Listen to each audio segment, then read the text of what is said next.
Bonsoir à tous et à toutes.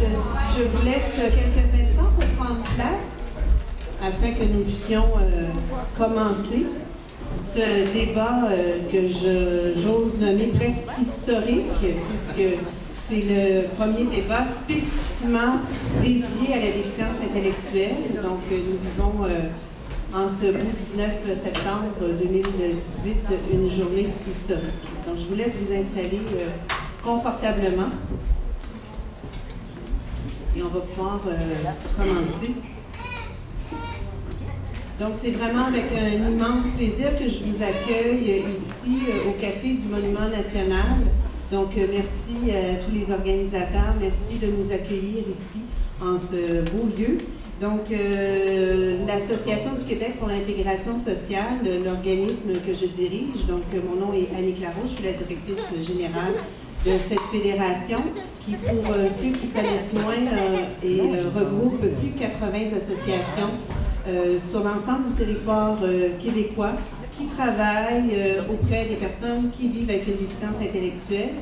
Notre mission première est la promotion des intérêts et la défense de droits des personnes qui vivent avec une déficience intellectuelle et également le soutien à leur famille. Je veux vous mentionner également que tout bientôt, à partir du 27 septembre, la KIS, que vous avez connue quand même depuis plusieurs années, ça fait 30 ans que ça porte ce nom-là, une fédération qui existe quand même depuis 1951, va changer de nom. Donc, nous nous appellerons dorénavant la Société québécoise de la déficience intellectuelle. Donc, pourquoi un débat en déficience intellectuelle? Donc, l'actualité, je pense, que nous amenait vers cette nécessité-là de porter une attention particulière à la déficience intellectuelle. On sait que les dernières années, nous avons vécu des moments, disons-le, d'austérité, on va le nommer ainsi, parce qu'il y en a plusieurs qui l'ont fait, on va se le permettre, et que les personnes qu'on représente ont subi et ont été les premières victimes, je dirais, de la réorganisation du système, mais également des baisses de services, des coupes de budget. Donc, on a tenté à plusieurs reprises à la KIS d'interpeller le gouvernement par rapport à cette situation-là qui était particulièrement préoccupante, qui était quand même en place depuis un certain temps, qui n'est pas arrivé uniquement, mais qui s'est concrétisé, encore plus matérialisé avec la réorganisation de 2015. Mais ces baisses-là, on les a vues également par nos membres des associations qui accueillent des familles, qui témoignent justement des coupures de services, qui témoignent de la baisse de services au niveau de la stimulation précoce, au niveau des 21 ans et plus, au niveau de l'hébergement et j'en passe. Il y a beaucoup de dossiers qu'on va traiter ce soir. Et donc, donc disons-le, un désintérêt total du gouvernement par rapport à la déficience intellectuelle. En tout cas, là, pas beaucoup de réponses par rapport aux questions qu'on pose. De plus, en mars 2017, est sorti le plan d'action en autisme, qui a été un peu un coup de fouet, je dirais, beaucoup par rapport aux familles, par rapport aux personnes elles-mêmes, qui donnaient une importance qu'on considère importante également à l'autisme. On ne remet pas du tout ça en question, jamais on l'a fait, mais on a toujours dit qu'à besoin similaire, il devrait avoir une réponse similaire. Donc, et cette réponse-là, on l'attend et on l'espère et on va militer pour l'avoir. Donc, nous avons besoin de réponses et c'était un bon moment, étant donné qu'on est en campagne électorale, pour justement mettre en forme un cahier qui nous permettrait de présenter nos orientations et nos demandes. Donc, pour la KIS, c'est quelque chose qu'on avait, oui, on avait pendant plusieurs années, on avait des demandes, mais prendre le temps et l'exercice de mettre ça, de colliger ça ensemble et d'avoir une voix commune. Donc, c'est un exercice qu'on a fait, je vous dirais, sur les chapeaux de roue, parce que les choses se précipitent. Donc, c'est ce document-là. Il y a des copies qui sont à l'arrière. Donc, qui sont justement les orientations et les demandes en déficience intellectuelle. On a vraiment pensé sur le parcours de vie de la personne. C'est naturellement, c'est pas quelque chose de figé dans le temps, il va y avoir une progression, mais je pense que ça nous permet d'avoir une bonne base. En plus, ce document-là est disponible sur le site J'appuie la déficience intellectuelle, donc si vous pouvez, et il y a des copies à l'arrière. C'est tout chaud, ça vient de sortir. Alors, sans plus tarder, je tiens à remercier les candidats qui ont accepté notre invitation. Alors, merci. Nous avions également invité le Parti libéral à participer à ce débat-là. Malheureusement, les libéraux qui avaient confirmé leur présence, nous attendions le nom de la personne, du représentant ou de la représentante. Donc, dans les dernières heures, nous avons appris malheureusement qu'il n'était pas disponible. Nous leur avons quand même donné la chance d'avoir envoyé des questions, chose qu'on avait fait également aux autres partis, préalablement d'envoyer les questions pour qu'ils puissent nous envoyer par écrit leurs réponses. C'est resté lettre morte. Alors, on est un peu déçus, mais voilà, c'est la vie. Nous avons quand même 3 fiers représentants et ils sont là, ils sont tous là. Alors, sans plus tarder, je vais vous présenter Madame Jacinthe Ève Harel, qui est porte-parole, qui représente la CAQ. Donc, elle se représente dans le comté de La Porte. C'est sur la Rive-Sud, hein, c'est ça. Donc, Madame Harel est gestionnaire de carrière. Elle est spécialisée dans les domaines de santé publique et de services sociaux. Elle a occupé différents postes de gestion à responsabilité croissante dans le réseau de la santé, notamment au CHU Sainte-Justine et au C3S du Haut-Richelieu-Rouville. Elle a aussi été administratrice au conseil d'administration de l'Association pour la santé publique du Québec. Avant de faire le saut en politique, elle était journaliste et chef d'antenne. Madame Harel est très interpellée par les enjeux d'organisation et d'accessibilité aux services de santé et services sociaux et manifeste une sensibilité soutenue pour les enjeux reliés à la santé publique, la jeunesse, la petite enfance, la famille et les aînés. Et elle a une préoccupation particulière pour les personnes vulnérables. Merci beaucoup, Madame, d'être avec nous.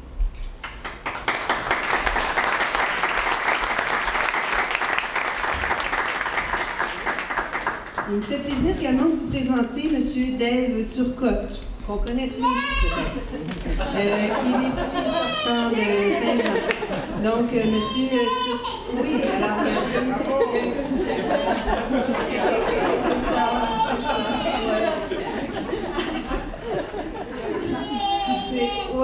c'est pas mal, comment elle s'appelle? Alicia. Bon, alors Alicia, ouais. Alors, M. Turcotte est titulaire d'un baccalauréat bidisciplinaire en communication et politique de l'Université de Montréal. Il est donc, vous avez compris, le député sortant de Saint-Jean. Il était député donc il est député depuis 2008. Également porte-parole de l'opposition officielle en matière d'alphabétisation depuis le 2 février 2018, c'est toujours ça? Possible. Porte-parole de l'opposition, il était porte-parole, oui, c'est ça, vous comprenez, là, pour les dossiers touchant l'industrie du médicament depuis 20 février 2017. Et depuis 2016, donc il était porte-parole de l'opposition officielle en matière de services sociaux, protection de la jeunesse, donc c'est là effectivement qu'on l'a plus connu.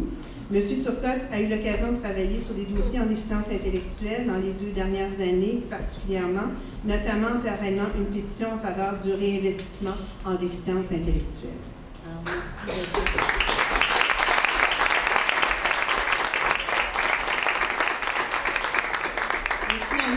Non le moindre, M. Racette, Benoît Racette, qui est candidat dans le comté de Saint-Henri-Sainte-Anne. Donc, M. Racette est engagé pour la défense des droits des personnes en situation de handicap et des minorités depuis presque une décennie. C'est aussi comme travailleur communautaire, animateur et formateur qu'il a œuvré pour Execo et le programme d'éducation à la citoyenneté démocratique des personnes en situation de handicap.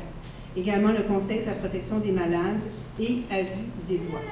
Il est un promoteur infatigable du système de santé publique qui lui a sauvé la vie alors qu'il qu'il combattait, adolescents de cancer.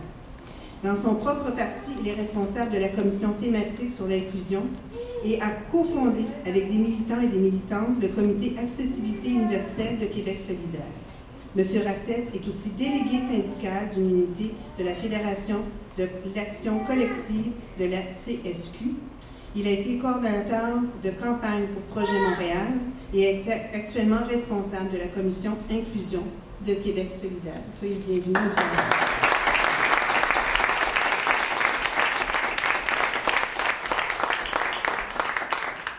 Cette soirée ne pourrait être aussi formidable sans un animateur chevronné. Alors, ça me fait plaisir de vous présenter M. Pierre Rousseau. Donc, M. Rousseau a travaillé toute sa vie au milieu du théâtre. Donc, c'est quelqu'un que j'ai connu dans mon ancienne vie, quand j'étais plus dans le domaine culturel. Il a travaillé de longues années au Conseil québécois du théâtre et notamment, il a été 4 ans à la direction. Il a été 20 ans le directeur artistique du théâtre Denise Pelletier. Il a organisé moult débats en culture, donc il a beaucoup d'expérience. Donc c'est un homme de grande culture, de grande sensibilité, donc, et qui connaît quand même bien notre secteur et qui a tout ce qu'il faut pour pouvoir bien que tout le monde puisse parler dans le respect de tous et chacun. Je tiens à saluer également tous ceux et celles qui se joignent à nous via Facebook. Oui, nous sommes à la page, nous sommes dans Facebook Live, donc je tiens à souligner également les gens qui nous regardent de partout au Québec, parce que la KIS, ou la Société québécoise de déficience intellectuelle, c'est une organisation qui est provinciale, donc, et qui est forte de toutes ces associations. Alors, c'est sûr que tous ne pouvaient pas être ici physiquement à Montréal, mais nous tenons à les saluer et merci d'être là. Donc, je cède la parole à Pierre, mais avant, moi, je suis quelqu'un qui rêve, qui a des rêves, malgré mon grand âge.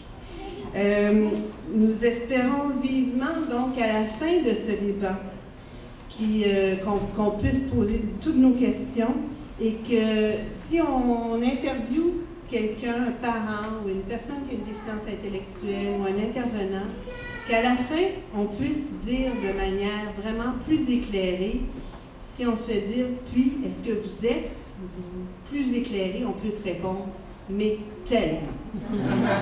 Alors, je nous le souhaite. Merci.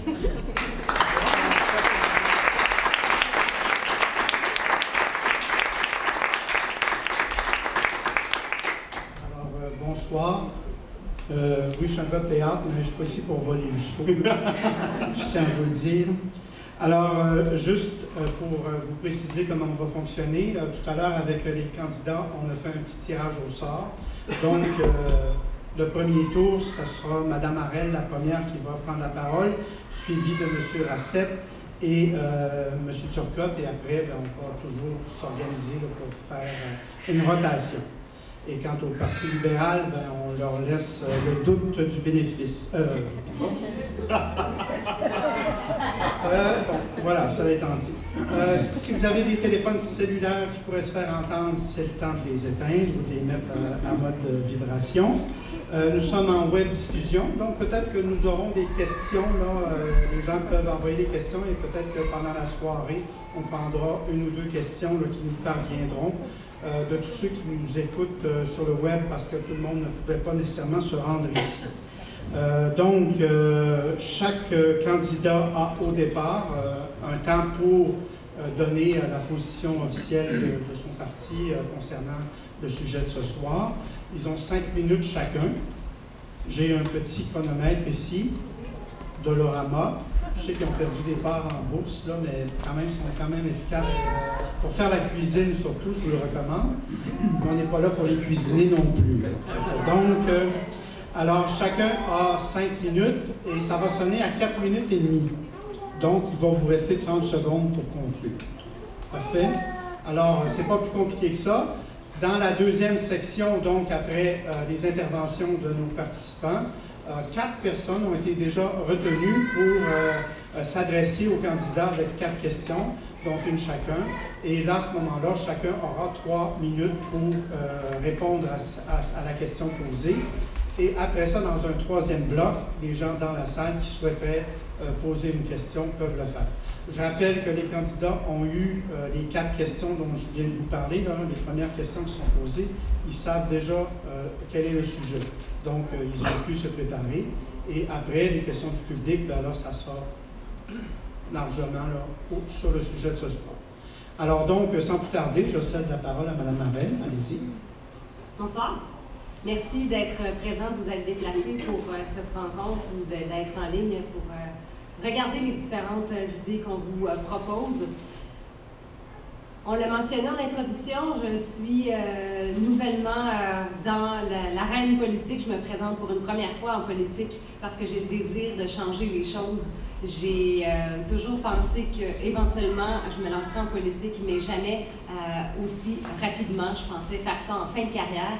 Mais après avoir été gestionnaire dans le réseau de la santé et des services sociaux et après avoir vu de l'intérieur les incohérences de notre système et puisque je suis une femme de cœur qui est très près des personnes les plus vulnérables et qui est très sensible à la précarité sociale et à toutes les injustices sociales, j'ai décidé de me lancer plus rapidement que prévu en politique avec la formation politique qui, je crois, offre le programme le plus réaliste, la plateforme politique la plus réaliste et celle qui manifeste une plus grande vision et plus de cœur dans ses politiques et sa planification.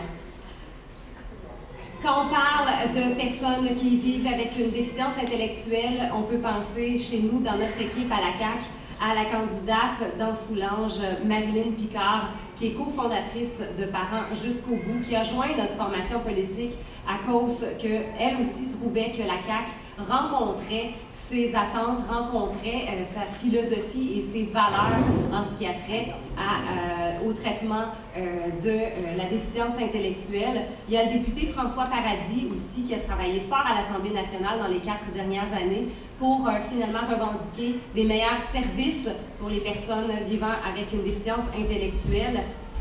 La CAQ se démarque par son programme qui vise à enfin introduire de l'argent neuf, protégé, dans des enveloppes protégées, en soutien à domicile. Les soins à domicile sont une partie de l'équation dans toute la clientèle et les familles qui vivent avec une personne ayant une déficience intellectuelle. On veut mettre de l'emphase sur les soins à domicile, oui, auprès des aînés, mais aussi auprès des personnes qui ont une déficience intellectuelle.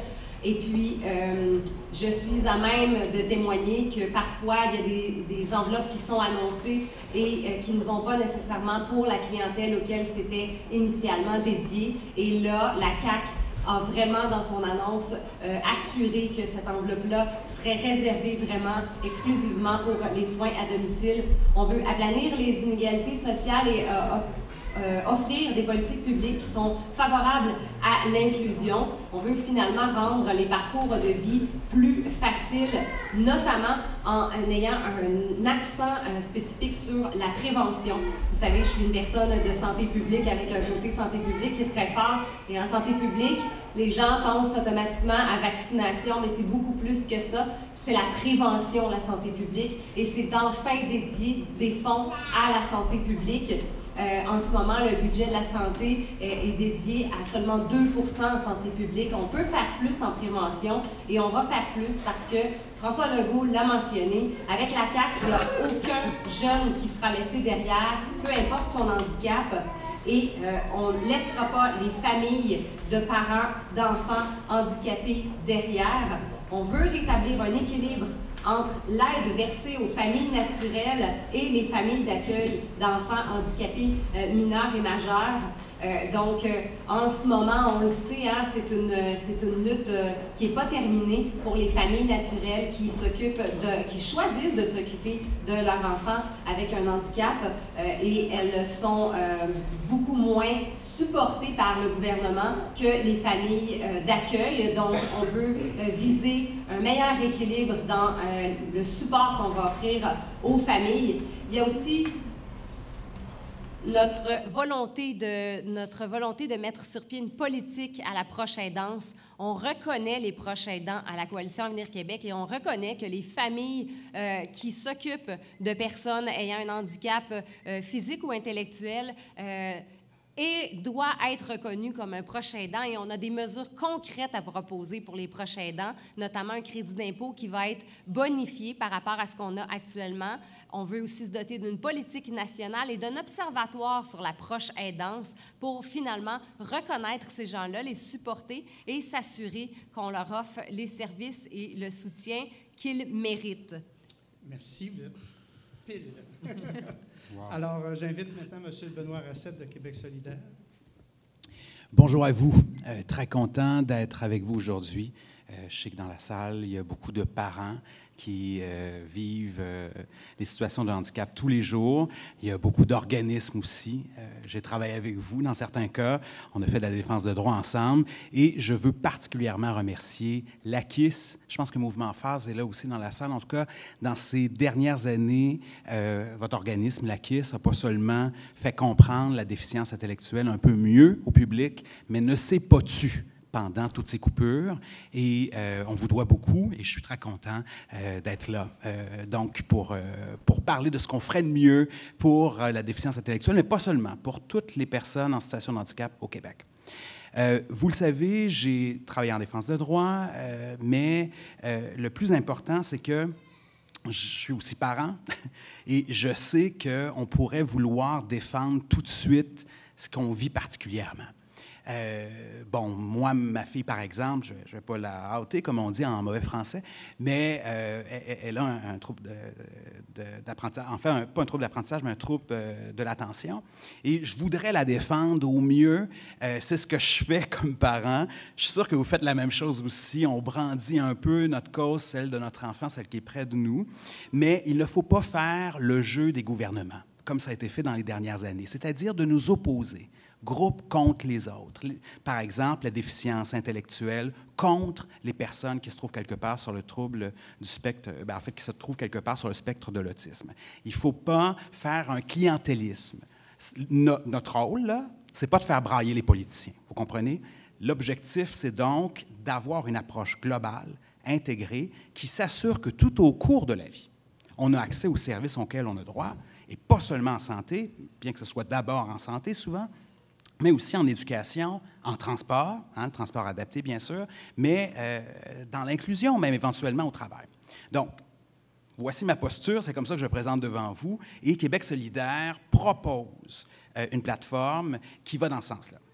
D'abord, peut-être avant de présenter précisément la distinction solidaire, je voudrais peut-être citer deux autorités là, que vous connaissez bien. D'abord, la protectrice du citoyen qui a identifié des problèmes dans votre secteur spécifique.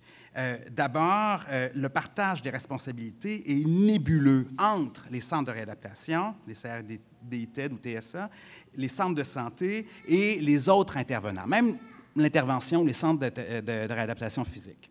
Aussi, donc, plutôt, ça occasionne un bris dans la continuité des services. Ça, c'est quelque chose qui a été relevé, et ce n'est pas seulement dans le dernier rapport du protecteur du citoyen qu'on entend ça, ça fait déjà, surtout depuis les coupures de 2014. Le PHQ rappelle aussi que les plans de services qui sont faits par personne, OK? Ça, c'est très clair. Donc, les besoins dont l'articulation des services pour aider vos enfants, pour aider les personnes en situation de handicap, ne sont parfois pas communiqués au personnel même. Parfois, les intervenants ne sont pas au courant, les organismes communautaires qui seraient impliqués ou les autres partenaires ne sont pas impliqués. Et tout ça pour une raison bien simple, il n'y a plus de temps. Il n'y a plus de temps, il n'y a plus de services de proximité et ça fait qu'au fond, on n'a plus de pouvoir même sur les services qu'on devrait avoir. Ça, c'est quelques problèmes identifiés actuellement.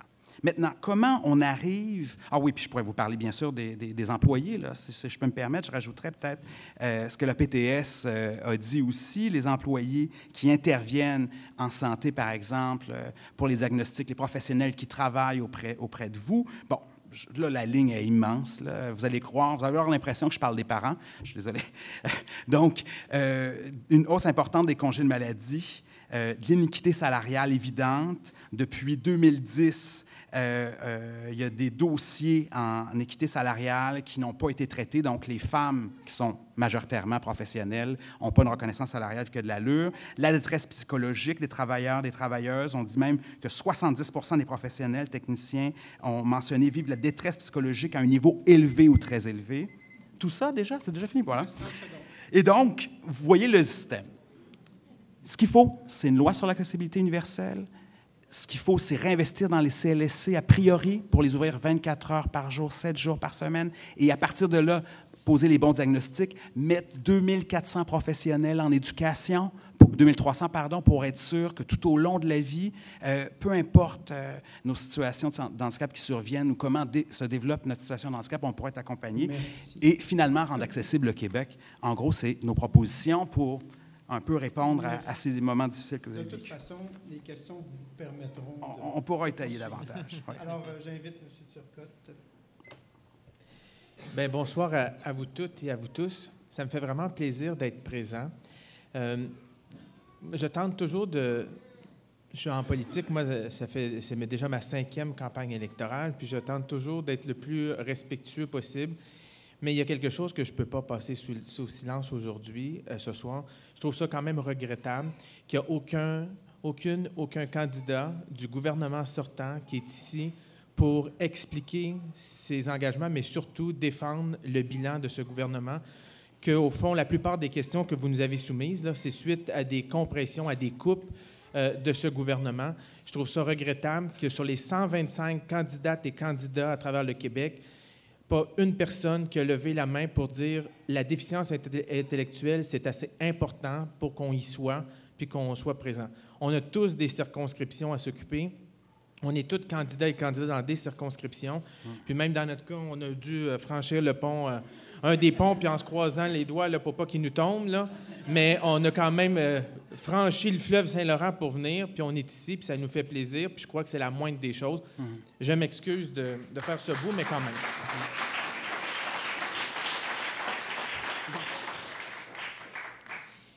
D'ailleurs, quand ça fait 10 ans, moi, c'est mon 3e mandat que je termine, c'est mon 4e que je sollicite, il faut se poser la question, pourquoi on se représente? Pourquoi on fait de la politique? Pourquoi on veut être député à l'Assemblée nationale? La première raison, c'est pour s'occuper de notre monde, s'occuper de notre circonscription, faire le travail pour les gens de Saint-Jean. Je pourrais vous faire la liste de mes projets de ma circonscription, mais malheureusement, je ne pense pas que c'est ça qui vous intéresse ce soir. Mais sinon, l'autre raison, bien, c'est pour la déficience intellectuelle, pour les personnes vivant avec des besoins particuliers. Puis ça pourrait paraître cliché de dire ça, mais quand Jean-François Lisée a été élu chef de mon parti, chef du Parti québécois, on s'est rencontrés, j'avais dit, je souhaite changer de dossier, que j'ai toujours eu des dossiers liés avec la lutte à la pauvreté, la solidarité sociale, mais il m'a dit, Dave, il dit, j'aurais un défi à te proposer, les services sociaux, prendre les dossiers que j'avais. Puis je trouvais que la pression était quand même forte parce que Jean-François Lisée était excellent lorsqu'il était porte-parole aux services sociaux. Il a fait beaucoup de conférences de presse, beaucoup de sorties. Puis je sais que plusieurs d'entre vous, vous avez participé avec des rencontres ou des conférences de presse, des pétitions qu'il a déposées. Même nous. Mais, même Québec solidaire, effectivement. Pas Québec, oui, Québec solidaire. Mais j'ai accepté ce mandat-là. Puis j'ai découvert un nouvel univers. Puis je vous ai découvert. J'ai appris à vous connaître. Un dossier que je ne connaissais pas du tout. Et en 2 ans, j'ai découvert des gens qui se battent au quotidien pour vos enfants, pour vos frères, pour vos sœurs, pour vos mères, pour vos pères. Puis malheureusement, le gouvernement, l'État, n'est pas souvent au rendez-vous ou pas assez présent au rendez-vous quand vous en avez besoin. Puis c'est quand on dit au Parti québécois qu'on veut avoir un État fort au service des gens, bien c'est ça. C'est faire en sorte que l'État, quand vous en avez besoin, quand vous avez besoin d'un service, quand vous avez besoin de répit, quand vous avez besoin d'avoir un diagnostic parce que vous avez un enfant puis que vous voyez qu'il semble avoir des difficultés, puis quand, suite à ce diagnostic-là, d'avoir les services et non pas être mis sur une liste d'attente, puis quand vous changez de région ou quand votre enfant passe du CPE à l'école, bien, c'est de ne pas être mis sur une nouvelle liste d'attente, c'est d'avoir les services. De ne pas juste avoir des services par épisode, puis un petit service là, après ça, on va te couper, on va le donner à un autre, puis après ça, si tu en as besoin, comme si la personne n'avait plus besoin de service. Un État fort au service des gens, c'est de réinvestir dans les services publics pour s'assurer que l'État puisse répondre aux réels besoins des gens et que l'État soit au service des gens et non pas que les gens doivent s'adapter à l'État. Au fond, c'est notre proposition. Tout au long de la soirée, j'aurai l'occasion de vous présenter plus en détail la plateforme du Parti québécois. Mais dans les faits, la plateforme du Parti québécois, c'est pas mal votre plateforme parce que je l'ai travaillée, c'est pas mal moi qui l'ai écrit, la plateforme pour les personnes vivant avec des besoins particuliers. Parce que après vous avoir rencontré, après vous avoir appelé, après vous avoir texté pour la plupart d'entre vous, vous avoir parlé sur Facebook, sur Messenger, très tard. Je vois certains sourire dans la salle, puis on s'est parlé, mais c'est pour vous que je l'ai fait, puis je vais avoir l'occasion de répondre à vos questions et de vous la présenter plus amplement. Je vous souhaite une belle soirée, puis une belle présentation pour chacun des partis. Merci. Alors, comme je vous l'ai dit, pour ce deuxième bloc, nous avons 4 personnes qui ont déjà préparé une question. Les candidats sont au courant de ces questions-là. Donc, dans un premier temps, je vais inviter, je crois que c'est Stéphanie Cloutier. Est-ce qu'elle est là, Stéphanie? Oui. Qui est la maman de Lily Rose, qui est juste là. Alors, donc, Stéphanie, si tu veux nous présenter ta question. Je pense pas que ça fonctionne. Et là, l'ordre, ce sera M. Turcotte, M. Racette et puis Mme Harel. Donc, à toi, Stéphanie. Alors, je vous apprends rien en vous annonçant, en vous disant que l'an dernier, il y a des nouveaux budgets qui ont été annoncés par le gouvernement actuel de 150 millions en faveur de la population autiste. Et par contre, là, les manques à gagner pour les enfants ayant une déficience intellectuelle sont tout aussi grands. Et il n'y a rien qui a été fait là, à l'heure actuelle par le gouvernement pour remédier à cette situation-là. Même au contraire, là, les derniers rapports le confirment, les rapports du vérificateur général, du protecteur du citoyen, de l'OPHQ, viennent confirmer qu'il y a eu plutôt des coupures de services. Il y a eu, entre autres, l'apparition de nouveaux critères d'exclusion. Les listes d'attente se sont allongées. L'apparition aussi de ce qu'on appelle les épisodes de service. Donc, ma question est la suivante. Que comptez-vous faire là, pour remédier à cette situation et faire en sorte que les enfants ayant une déficience intellectuelle puissent eux aussi avoir des services qui répondent à leurs besoins? Tout comme là, la population autiste. Merci. Alors, M. Turcotte, vous allez avoir 3 minutes et 30 secondes offertes par le Parti libéral du Québec pour conclure. Donc, pour une fois qu'il nous donne quelque chose, on va le prendre. Tout d'abord, je suis content d'avoir cette question-là. Malheureusement, ça a l'air d'être un peu organisé, mais j'ai eu le plaisir de parrainer à l'Assemblée nationale la pétition que Stéphanie a demandé comme citoyenne qui soit déposée à l'Assemblée nationale. Au fond, cette pétition-là demandait d'un réinvestissement en déficience intellectuelle, en quelque sorte l'équité. Ça a été dit par Annick en début de présentation.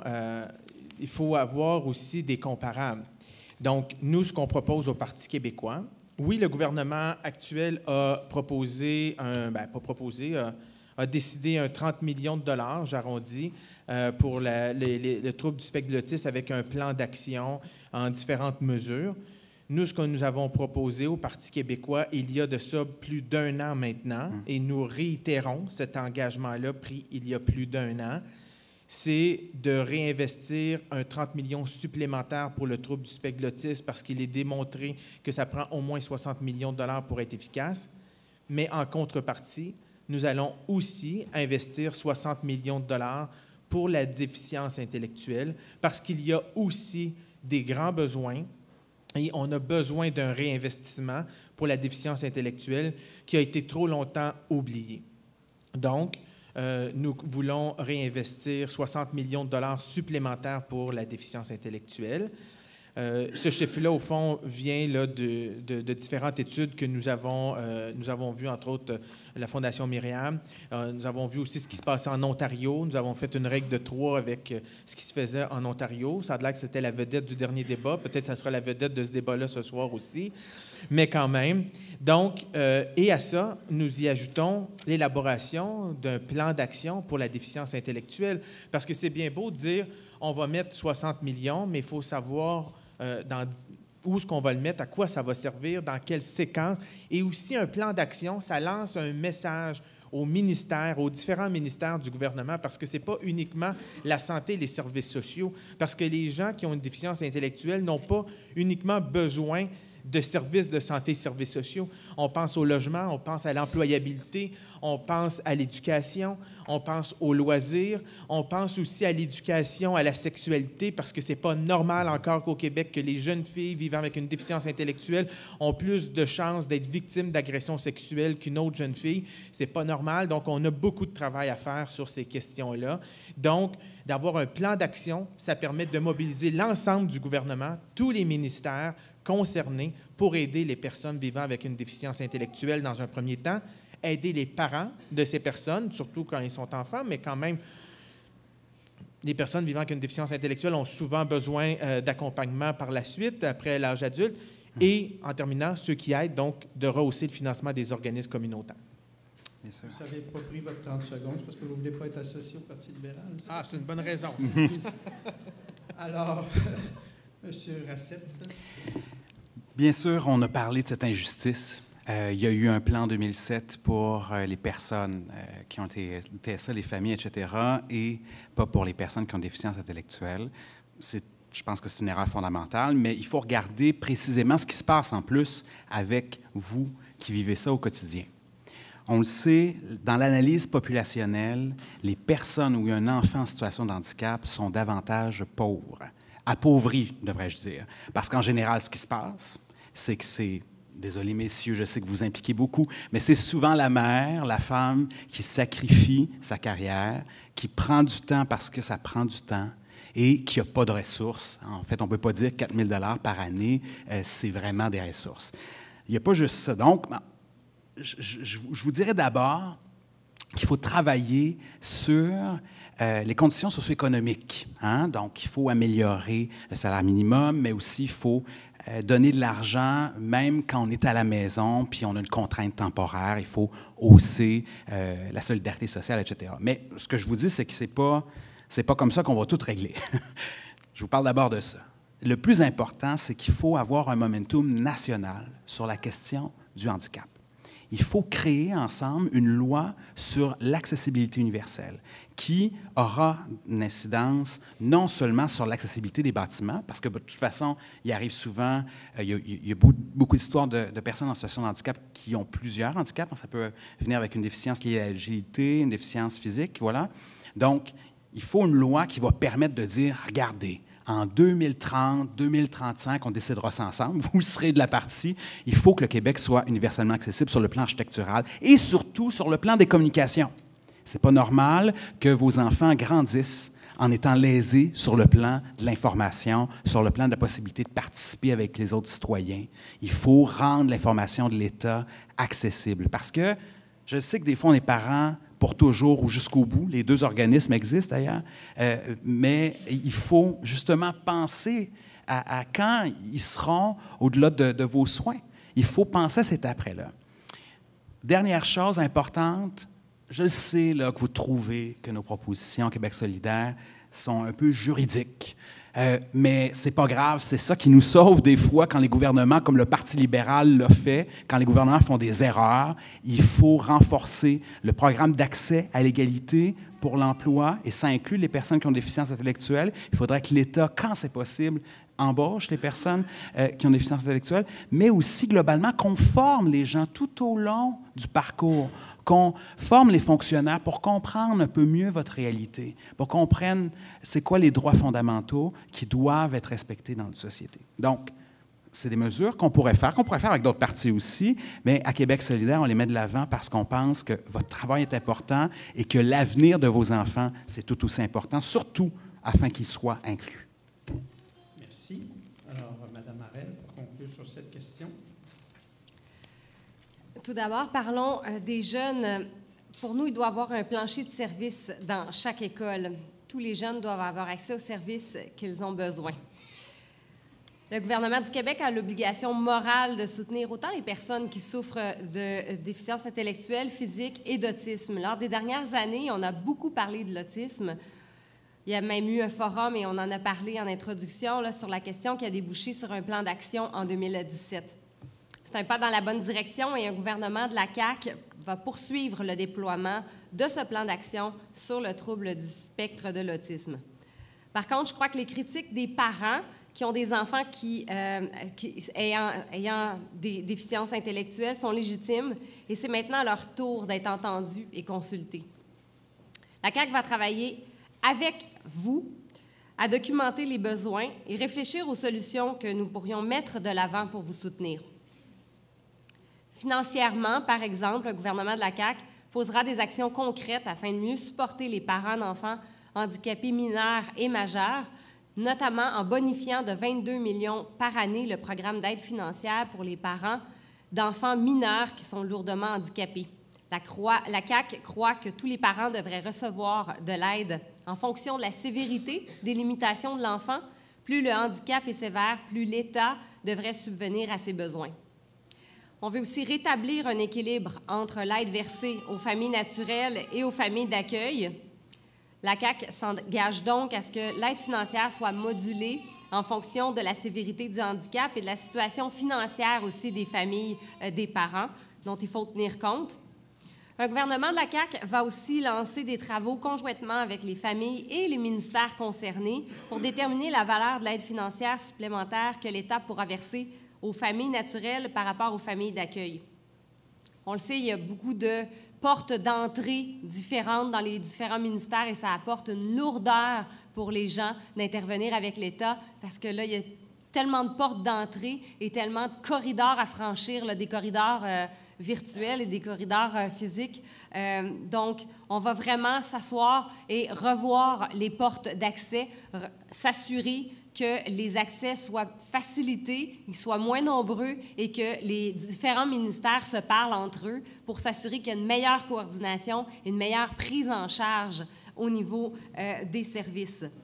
On va aussi bonifier les services offerts en installation pour les enfants qui souffrent de troubles de neurodéveloppement. Dans Taillon, on a notre candidat Lionel Carman, qui est un médecin spécialiste du CHU Sainte-Justine, qui a travaillé toute sa vie à étudier les troubles du neurodéveloppement chez les enfants, qui nous accompagne dans cette démarche et qui nous sensibilise et nous s'assure qu'on reste branché sur la réalité.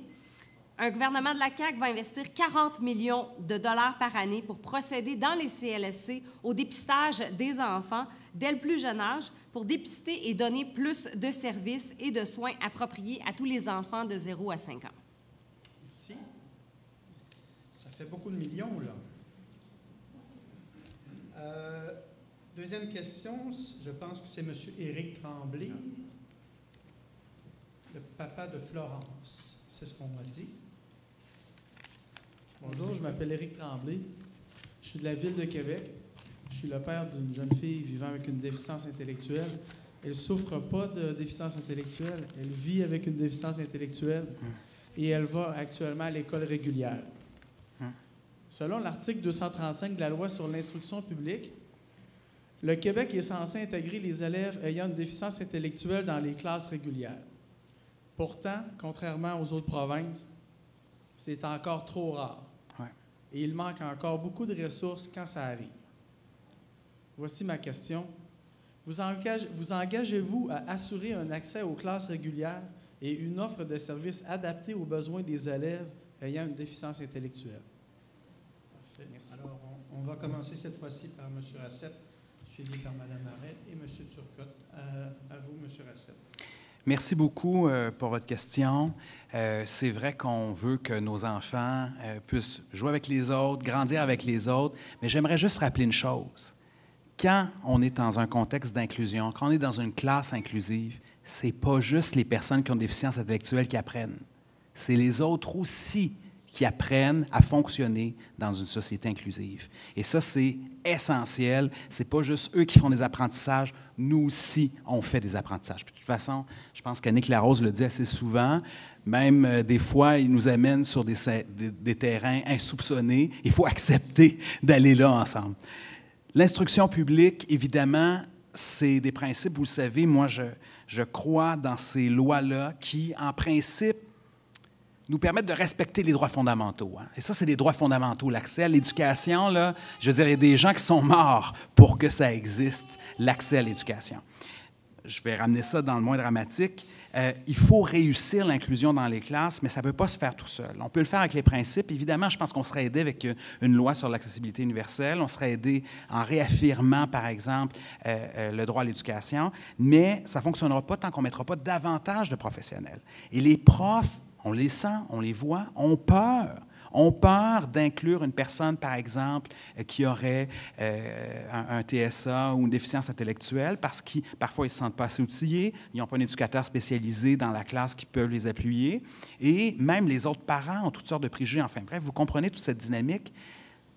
On va réussir l'inclusion quand on va mettre 2300 professionnels de plus en éducation. Des gens qui vont être orthophonistes, orthopédagogues. Puis là, pas du privé, là, pas le privé à la maison, on est obligé de repayer 4 000 $ par année un orthopédagogue à la maison. Non, dans le système scolaire et au CLSC. Et donc, ces professionnels-là vont accompagner, vont faire que votre enfant, vont faire que les autres vont réussir davantage l'inclusion. J'ajouterais autre chose, c'est un lieu essentiel, hein, l'école, pour le dépistage. Bon, évidemment, ça peut être une déficience intellectuelle, mais on ne sait pas toujours. Au départ, on ne sait pas quelle situation de handicap vit notre enfant. Bien, il faut très tôt, l'école aide. Et notre réseau des CPE, là, moi, j'ai expérimenté un CPE pas très loin d'ici. C'est extraordinaire, les gens qui sont là. Je sais qu'il y a des propositions dans le sens d'une école à 4 ans pour tout le monde, mais notre CPE, quand il y a des professionnels en nombre suffisant, quand on peut aller dans des installations, quand on peut avoir accès à ça sans payer trop cher, c'est un lieu aussi où on fait du dépistage et puis la stimulation, le lien avec les autres, le développement, la socialisation se font bien. Et je voudrais rappeler, vous le savez, à Québec solidaire, on pense qu'on doit vivre la vraie gratuité du CPE jusqu'au doctorat. Et je suis sûr qu'éventuellement, quand on va déployer comme il faut ces programmes d'adaptation avec les professionnels suffisants, on aura aussi des personnes qui ont des déficiences intellectuelles qui vont réussir à faire des études supérieures. Merci. Alors, Mme Arel. Je comprends que ce soit suffisamment très important pour vous au point de vous déplacer de Québec et je vous en félicite. Et je m'excuse pour le terme que j'ai utilisé. Parfois, on ne se fait pas assez confiance et on se réfère à nos notes qui n'ont pas été écrites par nous. Et quand je l'ai dit, ça m'a griché les oreilles. Moi, et là, je me suis dit, je ne mettrai pas l'emphase là-dessus d'un coup, mais je m'en excuse, effectivement. Moi-même, je n'étais pas à l'aise quand c'est sorti de ma bouche. Donc, je vais parler plus spontanément et moins me référer à mes notes. La CAQ est en faveur de l'intégration des élèves vivant avec une déficience dans les classes régulières, à condition que les ressources professionnelles soient suffisantes dans les écoles, et ce n'est pas le cas actuellement, on en est bien conscient. On ne peut pas laisser aux enseignants le fardeau d'intégrer les élèves avec des différences sans les aider. Même s'il prétend le contraire, le gouvernement libéral a coupé dans l'aide aux élèves en difficulté d'apprentissage lors des premières années de son mandat. Actuellement, on est en recul par rapport à ce qui se faisait il y a quelques années. La CAQ veut ajouter des services professionnels dans toutes les écoles du Québec. On va commander un portrait des besoins dans chacune des écoles du Québec pour déterminer combien de ressources supplémentaires le gouvernement du Québec doit ajouter. La CAQ a proposé aussi d'intervenir plus tôt pour dépister les troubles d'apprentissage chez les enfants. On va notamment, je le disais précédemment, investir 40 millions par année dans les CLSC pour favoriser le dépistage dès le plus jeune âge, les 0-5 ans en CLSC. Et bien sûr, il y a toujours nos prématernelles 4 ans qui visent aussi à favoriser le dépistage de différents troubles d'apprentissage, troubles du langage. Il faut aider les enfants avant leur arrivée à l'école et c'est ce que ces mesures proposent. Bravo. On gagne du temps. Il y aura plus de questions pour vous. C'est parfait. Turcotte, c'est à vous pour la même question. Mais au Parti québécois, on croit que tous les jeunes ont droit à la scolarisation. Donc, la question, c'est oui, nous sommes d'accord. Pour faciliter, pour y arriver, 2 mesures importantes. Nous voulons, dès notre élection, faire adopter le projet de loi bouclier. Le projet de loi bouclier va viser à s'assurer que les sommes nécessaires pour les services à la petite enfance, dans le ministère de l'Éducation, ainsi qu'à la protection de la jeunesse, soient protégées. Et ces sommes-là seront évaluées par la vérificatrice générale, au fond, qui va nous dire, bien, pour chacun de ces missions-là de l'État, ça prend tel montant, et tous les gouvernements auront l'obligation de respecter ce montant-là et d'en ajouter s'ils le souhaitent, mais ils ne pourront pas aller en deçà de ces montants. Donc, il ne pourra plus y avoir d'austérité à l'éducation. Ce qui fait en sorte que quand on coupe en éducation, bien, il y a, à un moment donné, les professionnels y passent, puis la qualité de l'enseignement y passe, puis la difficulté de l'intégration d'élèves vivant des besoins particuliers y passe, puis c'est ça qui est le problème qu'on vit aujourd'hui. Moi, j'ai été sensibilisé par un jeune homme, qui est de moins en moins jeune d'ailleurs, mais qui m'a dit, il a fait toute une étude, une documentation. Il m'a dit, moi, mes parents ont choisi que je sois dans une classe spéciale quand j'étais jeune, parce qu'on leur avait dit que c'était la bonne chose pour moi et pour sûrement les autres aussi. On suppose ça. Mais là, je m'aperçois que moi, je veux aller au cégep parce que je veux dépasser mes limites, puis je veux avoir une profession, puis je veux travailler, mais je ne peux pas y aller parce que je n'ai pas de diplôme d'études secondaires. Parce qu'étant dans une classe spéciale, bien, je n'ai pas de diplôme. Donc, qu'est-ce que je fais maintenant? Que j'ai passé tout ce temps-là, ce jeune-là, maintenant, il doit être rendu à 23, 24 ans. Il sortait là 21 ans, sans diplôme. Là, qu'est-ce qui arrive? C'est toute une question, là. Donc, moi, quand j'ai entendu ce témoignage-là, j'ai commencé à poser des questions, puis je me suis documenté sur la question que vous me posez. Puis c'est là que j'ai vu que notre proposition pour s'assurer qu'on ne coupe pas dans les services, mais aussi qu'on s'assure que tous les services, puis ça, c'est une autre proposition que nous avons, s'assurer que tous les services nécessaires de professionnels dans le réseau de l'éducation, dans toutes les classes, dans toutes les écoles, au fond, soient au rendez-vous. Fait qu'au fond, ce qu'on fait, c'est qu'on évalue les besoins dans telle école en termes de professionnels et on y investit les ressources nécessaires pour cette école-là. Ça fait en sorte que le professionnel, plutôt que de passer, d'avoir une petite tâche dans une école, une autre petite tâche dans une autre école qui se déplace, qui ne peut pas suivre, au fond, l'élève, bien, ça amène des difficultés pour l'intégration. Fait que c'est 2 mesures qui vont, au fond, faciliter l'intégration dans nos écoles pour les personnes vivant avec une déficience intellectuelle. Merci. 3e question. Je crois que c'est Mme Louise Bourgeois. Vous êtes présidente, je pense, de la Fédération. Voulez-vous nous nommer ça, là? OK. Bonjour, je m'appelle...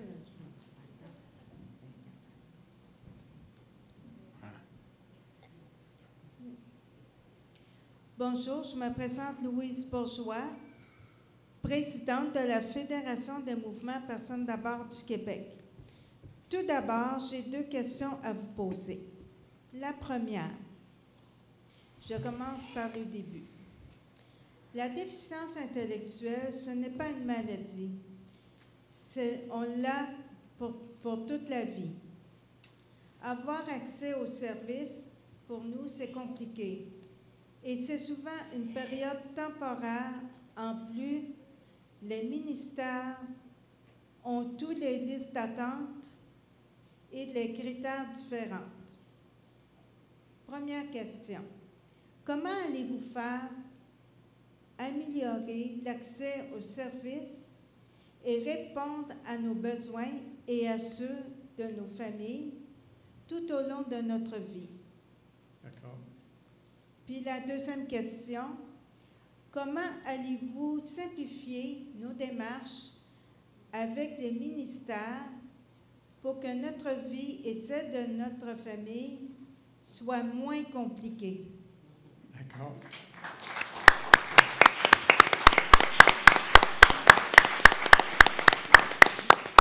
Alors, on vient comme au premier tour. Ce sera Mme Harel, M. Racette et M. Turcotte. À vous, Mme Harel.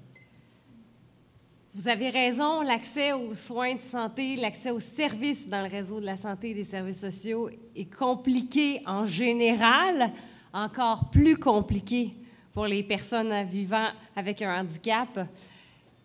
J'en parlais un peu plus tôt, les portes d'entrée, les services ne se parlent pas entre eux, les portes d'entrée sont nombreuses, les listes d'attente finissent plus. La CAQ est vraiment consciente de ces nombreuses lacunes et nombreuses même incohérences là, dans le système. Parce que quand on s'adresse à un ministère, on s'adresse à notre gouvernement, on s'attend qu'entre eux, ils se parlent entre ministères ou entre services au sein d'un même ministère. Le porte-parole de la CAQ en santé, lors des 4 dernières années, notre porte-parole, François Paradis, est intervenu régulièrement à l'Assemblée nationale et dans les médias aussi, sur plusieurs enjeux à ce niveau, au niveau de l'accès aux services et aux soins de santé. Le réseau de santé, actuellement, n'est pas capable d'offrir les services nécessaires lorsque des parents ou lorsque des personnes vivant avec un handicap veulent des services. Dans les CLSC, il y a des parents qui peuvent attendre 6 mois avant que leur enfant obtienne un diagnostic, un autre 6 mois avant une première consultation personnalisée. Comme je l'ai dit précédemment, au niveau de la petite enfance, on va injecter des fonds pour s'assurer que les services soient offerts et soient facilités, le dépistage précoce soit offert. On va aussi proposer, donner un accès garanti à un médecin de famille ou à un pédiatre dès la naissance. Donc, il y aura une inscription à un médecin de famille ou à un pédiatre dès, finalement, chacune des naissances pour s'assurer que les enfants aient accès aux soins de santé. Il y aura un dépistage systématique des troubles d'apprentissage.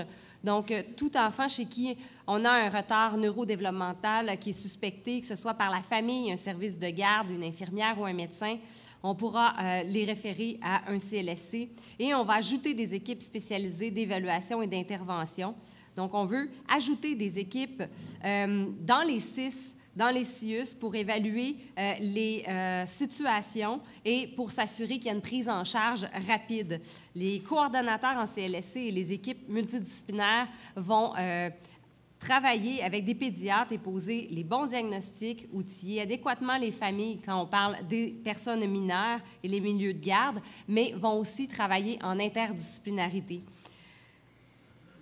On veut améliorer l'accès aux soins de santé, notamment en s'attaquant au mode de rémunération des médecins. C'est quelque chose qui peut expliquer, mais ce qu'on peut dire, c'est que le mode de rémunération actuel des médecins ne favorise pas une prise en charge interdisciplinaire et c'est ce qui fait que les équipes ne sont pas valorisées à prendre des cas en équipe et à s'assurer qu'il y a une interdisciplinarité dans la prise en charge des dossiers. Et en revoyant le mode de rémunération des médecins, on va favoriser la délégation vers d'autres professionnels, mais aussi la participation des médecins aux tables de concertation, à ces fameuses rencontres d'équipe où est-ce qu'on discute des dossiers, où est-ce qu'on discute des cas particuliers là, qui nécessitent des services. Merci. Monsieur Racette. Merci beaucoup pour votre question. Vous savez, il y a beaucoup de choses qui nous rallient en apparence, les 3 partis. Mais il y a aussi des choses qui nous distinguent clairement. On veut tous que vous ayez accès plus facilement à la santé. Ça, c'est clair. Je pense que ça va. C'est juste que parmi nous, je ne vais pas les nommer, on croit aussi que ce n'est pas grave si vous payez un peu des fois. Ce n'est pas grave si on défend davantage les super cliniques, d'autres structures qu'on a ajoutées dans les dernières années. Nous, on pense qu'une des raisons pour lesquelles ça va mal, puis c'est difficile d'avoir accès vraiment aux services dont on a besoin, c'est parce qu'on a désinvesti, puis on a fait d'avoir trop de réformes, soyons clairs, trop de réformes. On avait sous les yeux quelque chose qui fonctionnait bien, le CLSC. Hein? Le C3S. Oui, c'est ça. Il y a le C3S qui a été fait après, mais dans la même structure, il y avait les CLSC. Et donc, les CLSC sont distribués partout là, au Québec. Et on en retrouve partout. Ça doit être davantage ouvert la semaine. Et c'est là que devraient être organisés les services. Parce qu'en plus, c'est davantage démocratique, vous savez.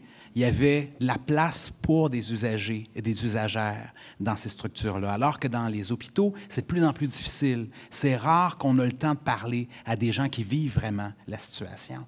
Et avec quelque chose de plus décentralisé dans les CLSC, où on intégrait le centre de réadaptation aussi, d'ailleurs, lui est souvent tout seul dans le parcours. Les centres de réadaptation ont tendance à plus savoir quels sont les actes, les services qu'ils doivent donner, ils se renvoient la balle, etc. Donc, il faut bien organiser tout ça pour être sûr que c'est offert à tout le monde et au plus grand nombre. Et surtout que ça ne coûte rien.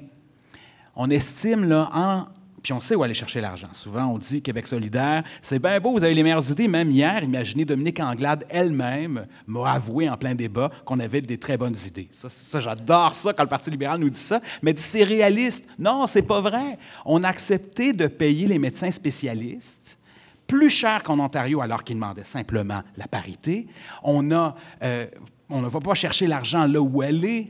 On fait payer les gens plutôt que les entreprises, par exemple. Et surtout, ce qu'on propose à Québec solidaire, c'est de réinvestir massivement dans le système de santé, d'éducation, mais moins que ce qu'avait demandé René Lévesque, par exemple, quand il avait fait des grands bouleversements en 1976, moins que ce qu'avait demandé Robert Bourassa en 1973. Il avait doublé le budget, doublé les dépenses.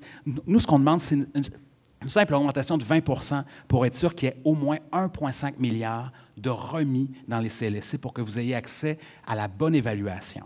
Puis là, de l'autre bord, avec nos moyens juridiques qu'on propose, pardon, je suis désolé, il va falloir s'assurer que ces services-là vous soient compréhensibles. Il va falloir une vraie loi sur l'accessibilité universelle pour que tout le monde, tous les services soient donnés, puis on soit capable de vous donner en langage simplifié, par exemple, que vous connaissiez c'est quoi les programmes, que vous connaissiez vos droits, puis surtout que vous arrêtez de payer pour la santé, qui est un droit fondamental que vous ne devriez pas payer. Merci. On va l'appeler M. Rassetti parce qu'il parle comme un Italien. Ah! Oui, bon, voilà. Il y a beaucoup d'Italiens sur mon territoire. M. Turcotte, c'est à vous. Merci. Donc, quand on dit au Parti québécois qu'on veut réinvestir 60 millions de dollars à terme par année pour la déficience intellectuelle, bien, c'est vraiment, tout d'abord, pour réduire les délais pour obtenir le diagnostic dans un premier temps, mais surtout, c'est parce que le diagnostic, c'est une chose, là, mais c'est parce que s'il n'y a pas les services qui viennent avec, ça ne sert pas à grand-chose d'avoir le diagnostic. Donc, il faut réduire les temps d'attente pour avoir des services. Ce n'est pas normal que ça prend... 2 ans. Ça dépend des régions, ça dépend des âges. Puis souvent, les parents se tannent, vont au privé. Et là, les gens sont obligés de payer des milliers de dollars pour avoir le diagnostic, après ça, pour avoir les services. Donc, on veut éliminer cette attente-là. Et je vois dans votre programme, dans votre documentation, qui est très bien fait d'ailleurs, félicitations à tous ceux qui ont contribué à l'élaboration de votre plateforme, vous avez une idée que moi, je trouve très intéressante, qui est de préinscrire, si on peut dire, les personnes pour obtenir les services en attente du diagnostic, pendant que le temps file pour avoir le diagnostic. Si la personne est déjà préinscrite pour avoir les services, ça fait en sorte qu'aussitôt qu'elle obtiendrait le diagnostic, elle pourrait être à ce moment-là en capacité de recevoir le service ou les services nécessaires. Fait que je trouve que c'est une idée très intéressante que le gouvernement devrait mettre de l'avant. L'autre chose, bien entendu, un service de santé et services sociaux publics et accessibles, gratuits pour la population. Au Parti québécois, on croit aux services publics, c'est important. On croit aussi donner plus de pouvoir, plus d'autonomie aux 200 000 professionnels du réseau de la santé. On n'est pas obligé de toujours passer par le médecin pour avoir un service d'un professionnel. Actuellement, là, il y a une décision, là, toujours une main là, par-dessus les professionnels qui dit « oui, vous avez le droit de rencontrer une personne ou pas rencontrer une personne ». Et à chaque fois, bien, le médecin est rémunéré ou il y a une cote parce qu'on a été voir un professionnel à la demande d'un médecin. quand on pourrait plutôt faire l'inverse, aller voir le professionnel et si besoin est, parce que le cas est plus grave, là, aller voir le médecin si nécessaire. Donc, de renverser la pyramide. On veut aussi, bien entendu, dans votre question, vous aviez entre les ministères, les services. Bon, mais ça, je l'ai mentionné au début. Un enfant qui est au centre de la petite enfance ou en garderie, bien, que le dossier puisse suivre à l'école. Et quand ça se termine, bien là, soit transféré au CLSC ou en parallèle au CLSC. Au fond, nous, on dit pour les entreprises, une fois suffit. L'entreprise donne une fois l'information au gouvernement et ça suffit. On devrait aussi appliquer la même règle pour les citoyens. Le gouvernement, un ministère a cette information-là. Tous les ministères devraient être capables de se parler. On s'entend qu'il y a des règles par rapport à la confidentialité des dossiers, puis la santé, c'est un enjeu important sur la confidentialité, mais je crois qu'il y a des choses qui peuvent être mises de l'avant pour faciliter votre vie, réduire la bureaucratie et faire en sorte que les économies qu'on va y faire, on va pouvoir vraiment les réinvestir dans les services publics aux citoyens pour que vous attendiez moins longtemps pour avoir les services que vous avez besoin. Merci. Merci beaucoup. Maintenant, j'invite M. Martin Lantaigne, qui est du mouvement Personnes d'abord de Saint-Eustache. Ouais, peut-être lever le micro dans votre cas. Sinon, je vais être comme ça. C'est ça l'adaptation.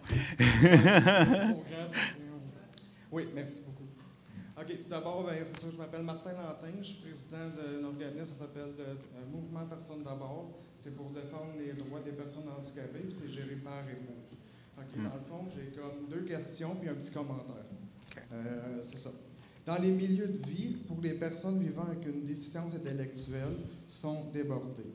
En plus, on peut attendre plusieurs années pour avoir une place et souvent, ils ne répondent pas à nos besoins. Ma première question est, comment comptez-vous réformer ce vieux modèle pour favoriser notre autonomie, le respect de nos droits et ainsi notre épanouissement? La deuxième question est, qu'est-ce que vous pouvez faire pour éviter que l'on se retrouve dans un CHCLD, même si on est jeune? Tout ça parce qu'on n'a pas assez de services pour rester chez nous. Et mon petit commentaire aussi, juste en terminant, j'aimerais aussi vous sensibiliser sur le côté aussi des études que vous parlez tantôt, les éducations, aussi par rapport à les... comment je pourrais dire ça? Les commissions scolaires, à sensibiliser à rester nos jeunes, même si on a une déficience intellectuelle, puis on a de la misère à rester à l'école parce que, tu sais, on a de la misère à apprendre.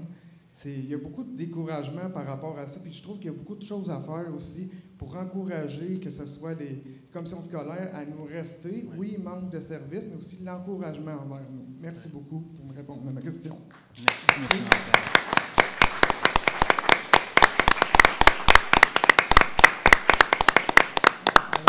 Dans ce cas-ci, ça sera M. Turcotte, suivi de M. Raccetti et de Mme Anne. Benito. Ouais. Merci beaucoup. Nous, au Parti québécois, on croit qu'on doit favoriser le déploiement de logements supervisés pour aider les personnes vivant avec une déficience intellectuelle qui souhaitent être en appartement, pouvoir fonder leur famille, avoir un amoureux, une amoureuse. On croit que c'est une formule qui pourrait être intéressante. On croit aussi qu'il faut réinvestir dans le soutien et les soins à domicile pour pouvoir accompagner les personnes qui souhaitent rester à la maison. Vous faites référence dans votre deuxième question pour les CHSLD. Bien, moi, je crois que... Puis j'ai fait la bataille pour avoir un plan d'action pour sortir les personnes des CHSLD qui n'avaient... C'est pas leur place, là. C'est pas... Vous, votre âge, bien là, je ne pense pas que vous avez l'état pour vous rendre dans un CHSLD, mais j'ai rencontré un jeune homme d'à peu près de votre âge qui me disait, il dit, écoutez, M. Turcotte, là, il dit, je suis entouré de, je m'excuse, je ne le dirai pas de ce qu'il m'a dit, mais de personnes plus âgées, on va dire ça comme ça. Mais il dit, on n'a pas les mêmes goûts, on n'a pas les mêmes loisirs, on n'a pas les mêmes intérêts. Il dit, c'est vraiment déprimant pour moi d'être ici. Déjà que je suis obligé d'être ici parce que je n'ai pas les services pour rester à la maison, puis je n'ai pas de famille proche pour s'occuper de moi. Je suis obligé de rester ici, puis j'ai l'impression de perdre en autonomie. Ce jeune homme-là s'impliquait dans le comité des usagers, essayait de se créer finalement là, des occupations, des loisirs à sa façon, mais c'est un enjeu. Donc, moi, je crois, au Parti québécois, on croit qu'il faut réinvestir dans les soins à domicile, dans le soutien à domicile. Nous prévoyons un réinvestissement de 500 millions de dollars à terme, donc d'ici 5 ans, pour justement compenser le 500 000 heures qui a été coupé par le gouvernement de soins à domicile, comme si les gens avaient moins besoin de services. Là. Puis ces gens-là, bien, se ramassent où? Soit en RI, en RTF ou dans un CHSLD ou chez de la famille, puis qui ont de la misère à s'en occuper, puis que là, ça crée des tensions. Donc, il faut aider davantage les personnes. Vous avez tout à fait raison. Autre chose qu'on n'a pas encore abordé, que j'aimerais aborder, qui est, si on prend le milieu de vie plus largement, c'est les 21 ans et plus. Les plateaux de travail, les centres de jour. Beaucoup de parents me disent « Monsieur Turcotte, qu'est-ce qu'on fait avec nos jeunes après 21 ans? Les écoles, ça ne fonctionne plus. Ils ont acquis des compétences ou ont pris de l'autonomie et là, ils perdent, ils régressent. Ils se désorganisent parce qu'ils sont seuls à la maison où il faut que la mère, le père fasse moins d'heures pour s'occuper un peu plus de l'enfant qui est moins enfant, mais qui est quand même toujours son enfant. Donc, de réinvestir dans les centres de jour, les plateaux de travail, des activités stimulantes, organisantes, qui font en sorte que les jeunes vont pouvoir prendre davantage d'autonomie, mais aussi garder leur autonomie. Je vais vous laisser quelques secondes pour peut-être répondre aux commentaires concernant le soutien à la motivation pour le parcours scolaire pour les élèves. Avez-vous quelque chose à dire? Je peux juste rajouter une petite affaire par rapport à ça? C'est dans le sens que je voulais dire par rapport à ça, c'est que oui, comme tu sais, je le prends mettons, personnellement, j'ai eu de la misère à l'école puis tout, puis même les orienteurs ne voulaient même pas que j'aille voir les 2 seuls petits stages que je voulais faire parce qu'ils disaient que je n'étais pas capable d'aller aux études. Moi, ce que je veux, dans le fond, que j'aimerais, c'est que tu sais, oui, je suis capable de... Tu sais, là, j'ai l'intention de retourner à l'école, puis je veux avoir mon 3 ou mon 5 pour aller chercher un DEP, mais j'ai des gens qui apprennent un peu plus lentement que moi, puis je trouve que j'ai même des appels, vu que je suis président de cette organisation-là, puis tu sais, dans le fond, ils viennent me parler, puis je trouve que c'est ça, il n'y a pas assez de...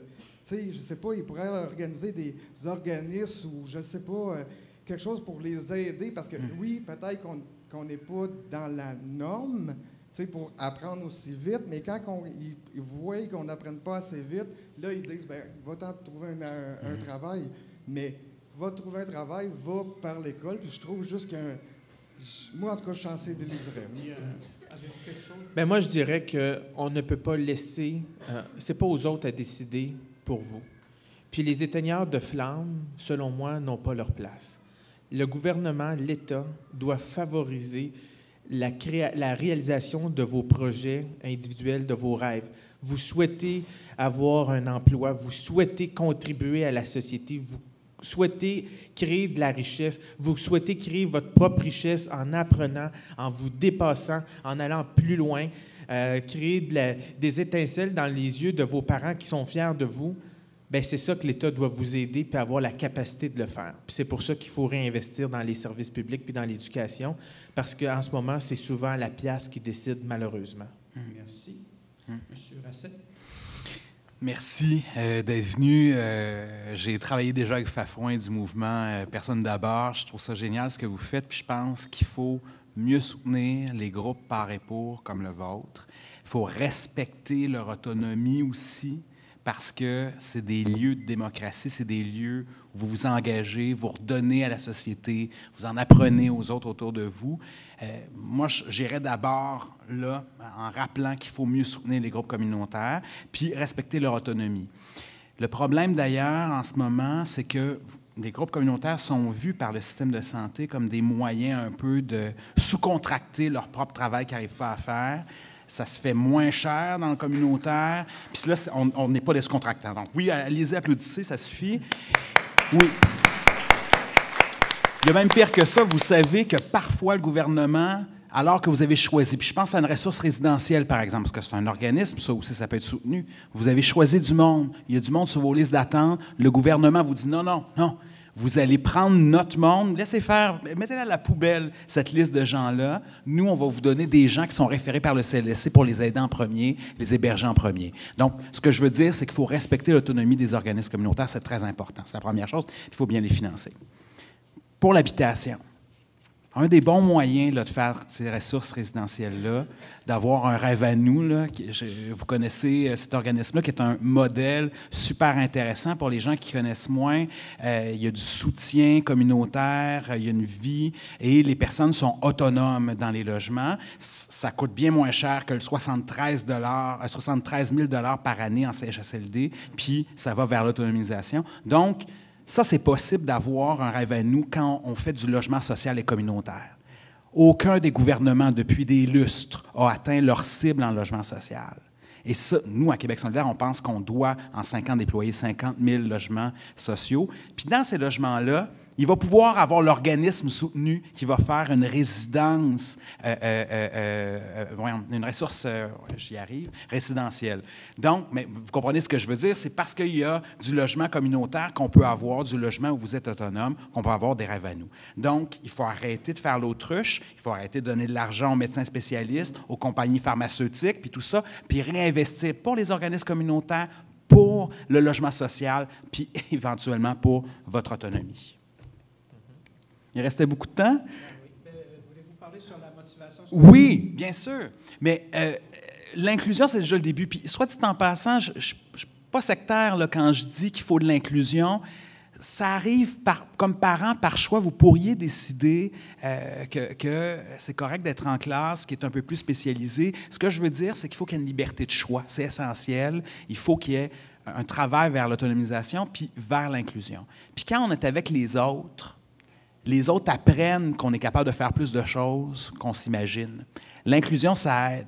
Puis, pour que ça fonctionne, il faut que les professionnels soient bien formés en nombre suffisant. Puis je rappelais tantôt l'éducation, l'accessibilité universelle, là, ça doit traverser. Il faudrait que dans tous les cursus, on ait un moment pour en parler, pour tous les professionnels, qu'on sache c'est quoi. La personne devant vous, c'est pas juste un client, c'est quelqu'un qui a des droits, qui a une volonté de faire des choses, puis il faudrait proposer, au fond, des services comme ça avec ce type de formation-là. Merci. Madame Arrête. Je vous félicite de vous accrocher à votre rêve de poursuivre vos études et je vous incite là, à vous accrocher. Et dites-vous toujours que ça n'a pas été une question d'apprentissage plus lent, c'est une question que l'école n'a pas su s'adapter à votre réalité. On a un vieux modèle d'éducation, un vieux modèle scolaire.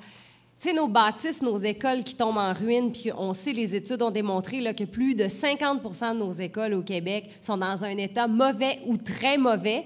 Bien, c'est pas juste les murs, c'est pas juste la moisissure, c'est même la façon dont on enseigne, là. On n'a pas su se donner au Québec un système d'éducation puissant, performant et moderne. On a encore les mêmes systèmes que nos parents et nos grands-parents avaient à toutes choses près. On est tout content quand on a une tablette électronique dans l'école, mais il faut revoir le modèle d'éducation pour que l'école s'adapte à la réalité de tout le monde et de toutes les différences. Cela étant dit, accrochez-vous à votre rêve. Concernant les CHSLD, effectivement, ce n'est pas la place pour un autre type de clientèle que les personnes en perte d'autonomie âgées. Donc, on va favoriser davantage le soin à domicile, les services à domicile. Nous, on a des chiffres concrets, 800 millions pour les 4 prochaines années. On n'engage pas le prochain gouvernement avec une 5e année. Donc, nos 4 prochaines années, donc c'est 200 millions à compter de la première année qu'on va investir dans les services à domicile parce que tout le monde est mieux chez soi. C'est pas compliqué, on est mieux chez soi. Et pour ceux qui ont besoin d'assistance pour fonctionner au quotidien, bien, il faut reconnaître les proches aidants. On connaît tous des proches aidants autour de soi et ils sont de plus en plus nombreux, ils sont de plus en plus fatigués, épuisés, sollicités. On a des proches aidants de 80, 85 ans. Moi, j'en rencontre continuellement et on ne reconnaît pas le travail qu'ils font et la contribution qu'ils apportent à une personne et à la société aussi. Donc, on va se doter d'une politique nationale de la proche aidance, un observatoire de la proche aidance. Un observatoire, ce que c'est que finalement, c'est un organisme qui va s'assurer de regarder ce qui se fait dans les meilleures pratiques dans le monde et s'assurer qu'au Québec, là, on s'équipe avec des outils qui ont fait leurs preuves ailleurs pour reconnaître les proches aidants et pour s'assurer aussi, bien sûr, d'avoir des fonds pour faire bénéficier les proches aidants. Donc, on va assurer aussi la survie du fonds de soutien aux proches aidants après 2021 pour les organismes communautaires qui offrent du répit. Et on va soutenir la construction de 20 maisons Gilles Carle aussi. On en parle peu de ces maisons, mais c'est pour apporter un répit aux proches aidants qui prennent soin d'une personne en lui offrant des services divers. Donc, les maisons Gilles Carle vont accueillir les personnes qui sont aidées par un proche aidant pour laisser du répit là, au proche aidant qui doit être au chevet ou au quotidien avec la personne qui l'aide. Donc, c'est une façon aussi de s'assurer que les personnes restent chez soi le plus longtemps possible avec ceux qui les aiment, parce que les proches aidants, finalement, c'est des gens de cœur qui s'occupent des gens qu'ils aiment. Merci beaucoup. Alors, nous arrivons donc au troisième bloc, c'est-à-dire vos questions à vous, si vous avez des questions. Si vous n'êtes pas toujours nécessairement satisfait de ce que vous avez entendu, vous avez le droit de faire comme à l'Assemblée nationale et dire « en complémentaire ». Et donc, de demander un petit peu plus d'informations peut-être sur une des réponses, ou sinon, si vous avez une nouvelle question, vous y allez en vous présentant. Bonjour, bonsoir. Mon nom est Joanne de Villers. Je suis la mère d'un grand garçon de 24 ans qui a une trisomie 21 et une différence intellectuelle. Et d'abord, je voudrais vous féliciter, M. Turcotte, Mme Harel, M. Racette. Je trouve admirable les personnes qui se présentent en politique. Il faut être courageux. Il faut avoir le goût de travailler fort. Donc, je vous lève mon chapeau. Et je vous trouve courageux aussi de venir ce soir, pas affronter, mais discuter avec les gens qui sont préoccupés par la différence intellectuelle. Alors, moi, ma question, c'est... En fait, j'ai un constat. Ça me fait plaisir de voir qu'il y a de l'argent qui est promis ou prévu. Une des grandes difficultés qu'on vit comme parents, parce que moi, j'ai une tutelle légale de mon garçon aussi, c'est l'encadrement serré à tous les niveaux. On a toujours des comptes à rendre. On a des comptes à rendre au CLSC, au CRDI, etc., etc., le curateur. Écoutez, Revenu Québec, l'Agence de revenus du Canada, on a toujours des comptes à rendre. Le bien-être social, etc. On se sent souvent comme des fraudeurs potentiels, les parents, les représentants des personnes qui ont une différence intellectuelle. Alors moi, ma grande question, c'est qu'est-ce que vous avez prévu dans vos enveloppes pour des services administratifs, d'encadrement, etc., et combien d'argent va vraiment se traduire en services pour les familles, pour les parents, pour nos jeunes, pour nos plus vieux aussi. Parce qu'on est tanné des épisodes de service. La trisomie 21, ça part pas au lavage. La différence intellectuelle, ça part pas au lavage non plus.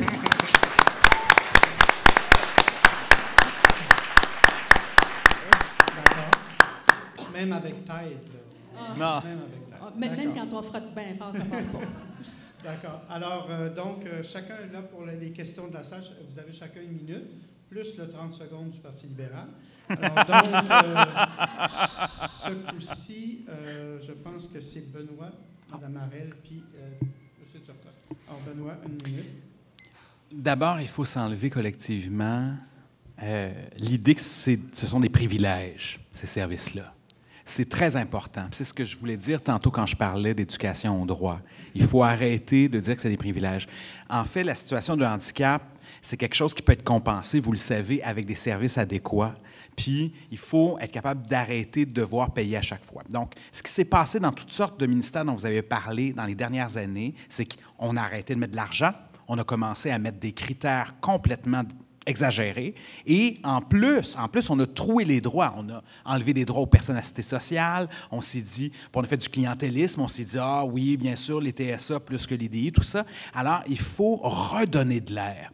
Puis pas juste de l'air au système en mettant plus d'argent, il faut redonner du temps aux personnes qui administrent les services. Parce qu'actuellement, elles n'en ont pas. On a préféré mettre de la gestion, des contraintes de gestion, plutôt que de le laisser aller en suivant leur code de déontologie, par exemple. Juste rappeler, je ne sais pas s'ils sont là dans la salle, la PTS est allée contre le CIUS du Nord sur une question de déontologie. Ça a l'air que même la loi dit entre une procédure administrative puis la déontologie, c'est-à-dire que la personne a un service de qualité, qu'elle soit en sécurité, etc., c'est la personne qui gagne. Alors moi, je vous le dis, en travaillant plus fort pour nos droits, en les faisant mieux reconnaître, on va être sûr qu'on va arrêter avec le système de léser vos droits.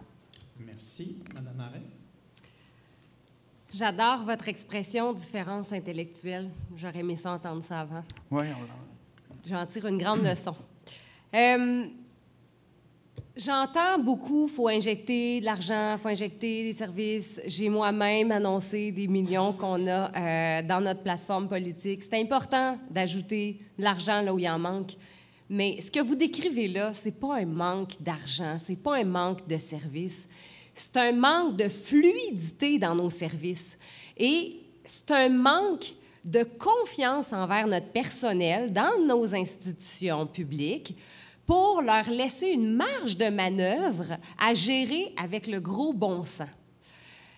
On s'est doté de systèmes administratifs tellement complexes et tellement rigides que maintenant, ben c'est comme ça, madame, je ne peux pas rien vous dire d'autre, c'est comme ça a toujours été comme ça. Non, ça va pas Il faut absolument redonner la flexibilité aux personnes qui sont en poste de gérer avec le gros bon sens et il faut aussi s'assurer de maximiser les flux de services en ajustant nos structures. Donc, c'est pas refaire des réformes puis refaire des réformes, c'est juste de s'assurer que les trajectoires de soins sont pensées en fonction des clients. Donc, quand un client veut des services, c'est quoi les obstacles qui sont devant lui et s'assurer d'enlever ces obstacles-là. Et franchement, la CAQ veut clairement s'attaquer à toutes ces embûches administratives qu'on rencontre dans le réseau de la santé, dans le réseau de l'éducation et même les PME qui disent que les embûches administratives, ils en ont jusque-là et on en est fortement conscient. Merci. M. Turcotte. Bien, vous avez tout à fait raison. Puis c'est pour ça que j'ai commencé mon intervention en parlant de l'État fort au service des gens. Parce qu'un État fort au service des gens, ce n'est pas un État qui vous rajoute de la paperasse, qui vous rajoute de la bureaucratie, qui vous rajoute de la complexité, qui vous rajoute des délais d'attente, qui vous rajoute des intervenants pour parler à un autre intervenant. Un État fort au service des gens, c'est un État qui répond à vos besoins. Et je ne pense pas que dans votre liste de besoins, vous avez me faire perdre mon temps. Je pense que vous n'avez pas de temps à perdre. Le temps que vous avez pour s'occuper de vos enfants, s'occuper de vos conjoints, vos conjointes, passer du temps de qualité en famille. Quand on dit qu'on veut redonner plus de temps aux familles, bien, c'est aussi ça. Donc, au Parti québécois, l'argent qu'on veut du 60 millions, bien, je m'excuse, on ne veut pas revivre ce plusieurs ont l'impression d'avoir vécu avec le 30 millions du plan d'action pour les gens vivant avec un trouble du spectre de l'autisme, qu'on n'a pas vraiment vu sur le terrain, parce qu'un coup rendu sur le terrain, il n'y en avait plus d'argent. C'était plus des millions, là. C'était des cents et à peine. Et que la dernière minute, dans les derniers jours, on a essayé d'ouvrir les vannes. Y a-t-il un organisme à quelque part qui a un projet qu'on pourrait donner un petit montant, quelque chose pour montrer qu'on a fait quelque chose avant l'élection? Mais c'est pas ça qu'on veut. On veut que ça soit sérieux, que ça soit organisé, structuré. Puis notre slogan de l'élection, sérieusement, bien, on veut l'appliquer aussi quand on sera au gouvernement. Merci. Merci. Autre question? Madame? Bonjour, je m'appelle Annick Pepin. J'ai une sœur qui est handicapée physiquement et intellectuelle. Colo.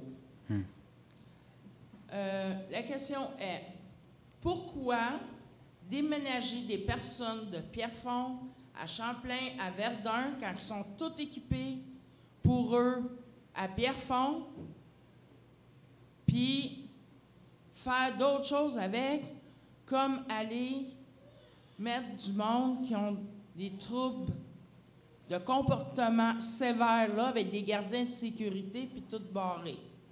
Changer le monde de place pour aller là pour une subvention. Je l'ai su sûr de personnes sûres. Qu'est-ce qui se passait? Qu'est-ce que vous en pensez de ça? Déménager du monde pour avoir une subvention pour aider d'autres mondes? Quand que je me suis informée, puis Hippolyte Lafontaine, ils ont des ailes de fermées, puis ils n'ont pas personne là, puis c'est flambant neuf, puis c'est barré, puis il y a plus de gardiens de sécurité là. D'accord. Donc, vous voulez savoir, OK. D'abord, Mme Harel, Benoît et Dave. Donc, vous dites que votre sœur a été déménagée d'endroit. Elle va déménager, là, c'est question de jour, là. Puis il n'y a pas juste elle, il y a 3 ailes là-bas, 3 modules, puis il y a déjà un module complet qui est parti. Donc, votre sœur est un exemple d'une quantité plus importante de personnes qui vont subir le même sort. 42 personnes qui déménagent. Et vous n'avez pas d'explication là-dedans? Juste dire qu'ils ferment, ils vont vendre ou ils vont faire d'autres choses avec, mais moi, je le sais sûr. Ils ne veulent pas le dire aussi. Mais est-ce que c'est une ressource intermédiaire? C'est quoi exactement? Où est-ce qu'elle est? C'est un centre spécialisé depuis 1973. OK. C'est une institution au sein du Sud, du Centre-Sud. OK. Je m'excuse, je ne suis pas de Montréal, là. Mais, OK. Bien, c'est sûr que moi, je ne connais pas non plus ce dossier-là, je ne connais pas cette ressource-là, mais clairement, ce que j'en comprends, c'est que ça entre en conflit de valeurs avec le désir de vouloir offrir une stabilité puis une sécurité à ces personnes-là, parce qu'on sous-estime beaucoup comment ça chamboule la vie de n'importe qui de déménager puis de changer de milieu. Aussi la famille, parce qu'on s'en va là, on s'en va à l'autre place. Là, c'est un autre règlement. Ils perdent plus aussi du côté argent dans leur poche eux autres. À la place d'avoir 200 quelques piastres, ils vont avoir 195 piastres. Ça descend de au moins de 60 piastres par mois. Mais ils ont droit à un bain ou 2 par semaine, tandis que là-bas, ils n'avaient 5 fois par semaine. D'accord. Donc là, il y a une diminution de service. Pour le prix qu'ils payent. Et vous êtes obligé de vous déplacer plus loin? Oui. Entre autres. Pour moi, je suis de Rigaud, mais ma soeur, elle, ça fait depuis 1969 qu'elle est placée. Dans le temps de Mme White, c'est elle qui avait bâti c'est difficile naturellement pour les personnes de répondre parce que là, vous amenez un cas très particulier, puis je peux comprendre. Oui, mais elle n'est pas la seule, ma soeur, là. Non. C'est toutes les autres qui bâtissent. Oui, puis... Je suis la représentante des résidents, là, je sais qu'est-ce qui se passe. Puis je comprends que non seulement en changeant de milieu, ça affecte la famille, ça affecte tous ces résidents-là. Il y en a qui sont plus proches, il y en a qui sont plus loin, d'autres... OK, il y a des services qu'elle va avoir que des jeunes n'aiment pas bien ça, voyager. Il me semble, moi, je suis camionneur. Quand ils me disent « Allez, va-t'en au Manitoba, je ne fais pas ma fine, j'en veux ma paye, j'y vais. » Est-ce que vous avez quelque chose à rajouter là-dessus? En fait, la première des choses, on comprend ici c'est quoi la job de député. Il y a un travail à faire avec des personnes qui tombent dans les cracks du système. Hein? Puis ça, c'est la première job. Fait que je prendrais probablement beaucoup plus de temps avec vous si vous m'y lisiez, premièrement, mais je peux le faire pareil au-delà de ça. Mais j'ajouterais quelque chose d'important. Il existe des lieux de démocratie dans les différentes institutions. OK? Je pense entre autres au comité des usagers. Je ne sais pas si vous avez eu l'occasion d'en parler avec le comité des usagers. Bien, c'est drôle. Moi, ma présidente, excusez, mais elle n'était pas trop fort pour Pierrefonds, mais elle était dans le système. Dans le temps qu'on était dans le CRD-TED, on était les premiers Parce que c'est ça que là, le problème qui s'est passé, c'est depuis la loi 10, depuis la loi 10, la voix des personnes en situation de handicap a été dilué. Ouais. À l'époque, dans tous les conseils d'administration, il y avait davantage de place au centre de réadaptation. Ouais. Maintenant, ce qui se passe, c'est qu'ils sont dilués dans des grands ensembles, beaucoup trop centralisés. Puis c'est le genre de situation qui se produit. Vous n'avez pas pu exprimer vos besoins, on n'a pas pu laisser localement des services. On pense que, justement, c'est cette hyper-centralisation-là qui mène à des situations comme celle-là. S'il y avait une distribution un peu partout sur le territoire, des ressources, puis qu'il y avait plus de démocratie locale. Parce qu'en ce moment, on va se le dire, les comités d'usagers, là, ils sont en train de gérer des réformes, ils sont sur des tables de concertation pour essayer de gérer avec les gestionnaires ce qui ne va pas, alors qu'ils n'ont pas le temps de faire leur vrai travail de défense de droit qui aurait pu, je pense, faire valoir votre situation. Au CRDTM, là, du Sud-Ouest, là, Mme Perrin a fait du bon travail. Mm-hmm. Elle sait où qu'elle s'en va, tout ça. Mais elle a des bosses par-dessus elle. C'est ça, mais il y a une autonomie, je dois vous avouer, et je l'ajoute ici. Là.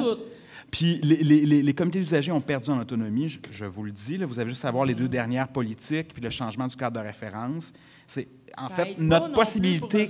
C'est ça, notre possibilité comme usager d'avoir du pouvoir sur les choses, elle est vraiment, vraiment plus mince. Voulez-vous dire quelque chose? Bien, premièrement, je vous remercie de me sensibiliser à cette situation que je n'étais pas au courant. Je vous remercie tout d'abord. J'ai même sensibilisé ma députée du comté, Mme Charlebois, puis elle ne savait même pas elle-même. Elle n'est pas là ce soir, malheureusement. C'est juste elle, la ministre, tu sais. elle reçoit son chèque de paye, par exemple. Mais, comme députée, moi et porte-parole à l'Assemblée nationale, j'ai eu l'occasion de me lever à plusieurs reprises pour la maison Jean-Eudes Bergeron, qui était menacée de fermer au Saguenay-Lac-Saint-Jean. Je me suis levé pour le Centre Myriam aussi à Montréal. Bon, c'est le genre de dossier que, comme député, puis au Parti québécois, on a décidé de prendre à bras-le-corps parce que quand on coupe des services à des personnes, des gens qui sont habitués d'avoir un service, mais qui ont besoin de ce service-là, puis qu'on déracine des gens de leur milieu, ça a un impact sur ces personnes-là. Puis quand vous dites la loi 10, là, bien, mes collègues l'ont aussi dit, là, la centralisation à outrance du docteur Barrette, de tout tourner autour de lui puis sa personne, là, mais ça fait les conséquences que vous avez aujourd'hui puis que vous dénoncez avec raison. Donc, dans ce cas-ci, nous, au Parti québécois, c'est qu'il y aurait une décentralisation qui se ferait pour faire en sorte que dans chacun des établissements de santé, des établissements de santé, il y aurait une personne qui pourrait prendre des décisions plutôt que ça soit tout centralisé en haut, dans les grandes tours d'ivoire, et faire en sorte que les citoyens, ça aussi c'est un autre enjeu, puissent être plus représentatifs et surtout plus nombreux au sein des conseils d'administration des CIS et des CIUS, parce que dans les faits, en ce moment, la plupart des membres des conseils d'administration, c'est des gens nommés par le ministre. Donc, s'ils veulent dire des choses, ben il faut qu'ils acceptent la possibilité de se faire destituer par le ministre. Donc, c'est pas eux qui vont dénoncer le ministre en premier. Là. Bien, merci beaucoup pour votre question. On va être obligé d'arrêter là compte tenu du temps, mais je pense que... Merci de l'écoute. Vous avez informé, en tout cas, c'est le moins qu'on puisse dire. On a eu une question par Facebook Live de Mme Julie Arbic. Ça va être la dernière question avant qu'on passe à la période de conclusion. Donc, je vous la lis. Quels moyens concrets mettrez-vous en place pour aider les familles à prévenir l'épuisement parental ainsi que prévenir les éventuels placements? Alors, ça sera M. Turcotte, M. Racette, Mme Harel. Bien, tout d'abord, il faut réinvestir dans le répit, le dépannage, le gardiennage pour offrir plus de services pour les personnes. On veut aussi investir 8 heures par semaine pour les proches aidants, pour donc les parents des enfants vivant avec une déficience intellectuelle, mais aussi, quand on parle de proches aidants, là, on parle de tout l'ensemble, là, que ce soit aussi vivant avec un handicap ou des personnes âgées. Donc ça, c'est un enjeu important. Puis on doit aussi travailler davantage sur l'accompagnement, dans l'information, dans informer, accompagner les personnes. Parce qu'actuellement, ce qu'on voit, c'est une des sources aussi d'épuisement, c'est d'être obligé de se battre pour avoir de l'information médicale ou de l'information sur mon enfant vit ça, qu'est-ce que je peux faire, c'est-tu normal, pourquoi? Et puis là, on doit se battre pour avoir l'information d'une personne parce qu'on dirait là, qu'on rentre dans le système, puis là, tout le monde se sauve là, pour être sûr c'est comme la tag, là, le moins qu'on y touche. Là, donc, faire en sorte qu'on puisse accélérer l'accompagnement, pas accélérer, c'est pas le bon terme, mais d'augmenter, d'améliorer l'accompagnement des personnes, des professionnels du réseau de la santé pour qu'une personne qui a une question puisse avoir l'information, la bonne information sur les pratiques. Est-ce qu'il me reste du temps? 10 secondes. Bon. On va avoir des conclusions? Oui. OK, parfait. Monsieur Racette.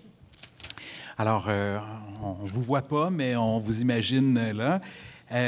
Écoutez, il y a plusieurs étapes dans votre vie. Hein? Vous auriez dû avoir de l'aide, probablement. Puis c'est le cas pour beaucoup de gens. Le dépistage précoce, on le sait, c'est essentiel dans toutes sortes de situations. Il faut avoir les professionnels dès le départ. Et c'est pas ça le plus important. En fait, c'est très important, mais c'est pas suffisant. Il faut s'assurer aussi, quand la situation change, qu'on a davantage de besoins, qu'on demeure flexible. C'est anormal qu'actuellement, des gens perdent leur ergothérapeute en plein milieu de leur vie pour manque de ressources, ou encore qu'on demande toujours des comptes rendus, des nouveaux rapports, etc., pour recevoir les services. Enfin bref, ce manque chronique de services épuise les parents. Et c'est là-dessus qu'il faut travailler, à mon sens. Il y a des partis qui proposent, bien sûr, un chèque. Dites-vous qu'un chèque, c'est beau pendant l'année où vous l'avez, mais ça vient toujours avec une détérioration des services et on n'en veut plus de ça. On n'en veut plus. On veut réinvestir comme il se doit en santé, services sociaux et aussi en éducation pour que vous ayez votre place et que vous ne soyez pas épuisés, vous, parents et proches aidants, proches aidantes surtout. Madame Arène. À la CAQ, on veut vous aider du début, dès le début. Donc, à partir de 0 à 5 ans, en injectant des fonds dans les CLSC pour s'assurer qu'on a un dépistage précoce en CLSC. On veut offrir des prématernelles 4 ans gratuites et non obligatoires pour favoriser aussi le dépistage des troubles d'apprentissage. On veut rétablir un équilibre entre l'aide versée aux familles naturelles et les familles d'accueil pour s'assurer que les familles qui choisissent de garder leur enfant soient finalement mieux supportées par le gouvernement. On veut bonifier de 22 millions par année le programme d'aide financière pour les parents d'enfants lourdement handicapés. En ce moment, on ne réussit pas plus de la moitié des demandes au supplément pour enfants handicapés nécessitant des soins exceptionnels. Plus de la moitié, 54 des demandes ont été refusées. On va s'assurer d'augmenter ce support que le gouvernement va offrir. On va aussi reconnaître les proches aidants et avoir des maisons Gilles Carle pour les proches aidants, donc des maisons pour que vous puissiez avoir du répit si vous choisissez de vous occuper de vos enfants à la maison. Merci. Alors, comme ils ont été très disciplinés au niveau du temps, je pourrais prendre une dernière question de la salle, si quelqu'un veut... Ah ouais.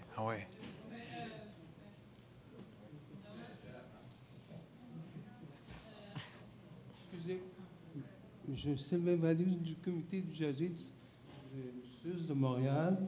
Je voudrais savoir une question.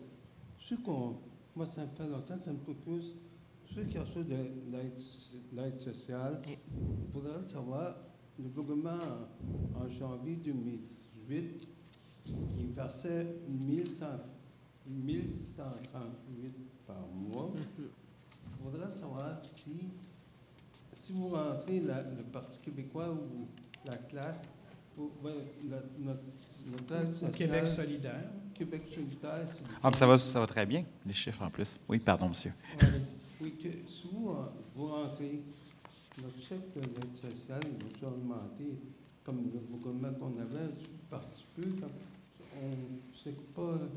Je voulais savoir comment ça va fonctionner, ma question. D'accord. Si vous allez récupérer les sommes qu'on vous a enlevées là, au cours des dernières années. À place de un petit peu par petit peu, 25 $ par année, quelque chose de même, ça va à chaque année, on va avoir des montants.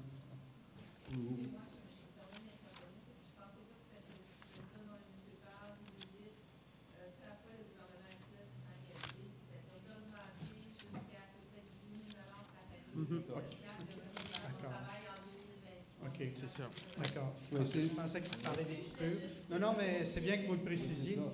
D'accord. Donc, s'il y a un changement de gouvernement, qu'est-ce qui se passe avec ça? Ou ça va te prendre tout ce temps-là pour arriver en 2023, si vous accélérez plus. D'accord. Plus vite. Parce que là, la promesse, c'était ça va jusqu'en 2023. Est-ce que éventuellement, le prochain gouvernement pourrait faire mieux? Oui, c'est ça. D'accord, parfait. Alors, Benoît. En fait, cette mesure-là, c'est un terme technique, mais vous l'avez l'entendre, c'est la mesure du panier de consommation. C'est l'argent qu'on vous a promis, c'est l'argent que ça prend au minimum pour être capable de s'acheter les choses de la vie de tous les jours, de la bouffe jusqu'au loyer. À Québec solidaire, on pense que ce n'est pas seulement les personnes qui ont une contrainte sévère qui devraient voir leur revenu amélioré sur l'aide sociale. On pense que tout le monde, parce que ça arrive, j'ai en tête un activiste qui a travaillé pendant 12 ans, il était au travail, puis là, à un moment donné, sa situation change, puis là, il tombe sur l'aide sociale, il n'est plus contrainte sévère parce qu'il a déjà travaillé. Vous comprenez, c'est compliqué tout ça. On voudrait que tout le monde l'ait, cette mesure-là, et qu'à l'aide sociale, on soit capable d'améliorer le chèque de tout le monde. C'est ce qu'on ferait à Québec solidaire. Puis, on irait même plus loin, on a-tu un peu de temps encore? Je veux juste vous dire, on va faire un projet pilote pour être certain que ça fonctionne bien, mais il faudrait, dans certaines régions, tenter le salaire de citoyenneté. En fait, je dis salaire de citoyenneté, c'est la vieille expression de Michel Chartrand, le revenu minimum garanti.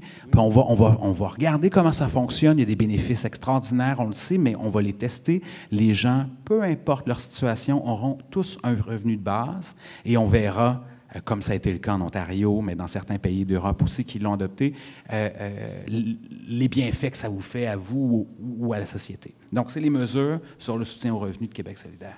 Madame Arel.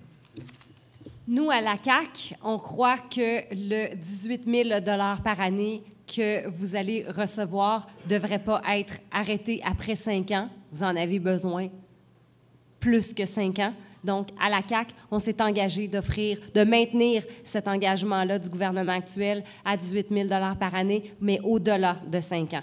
Donc, on ne va pas reculer avec la CAQ. On va poursuivre cette mesure. Excusez-moi. Ben, pas un petit peu par petit peu. C'est plus accéléré ou... Vous voudriez que ça vous voulez d'un coup? Plus vite et non pas graduel. Oui, pas un petit peu plus vite. Pas de façon graduelle, mais un petit peu, c'est ça. Madame Arel, là-dessus? Notre engagement, c'est de maintenir ce qui a été annoncé, mais de ne pas l'arrêter après 5 ans. C'est notre engagement. Mais aussi, je dois mentionner qu'avec notre équipe, on est... je peux ajouter, hein? Vous avez 30 secondes du Parti libéral.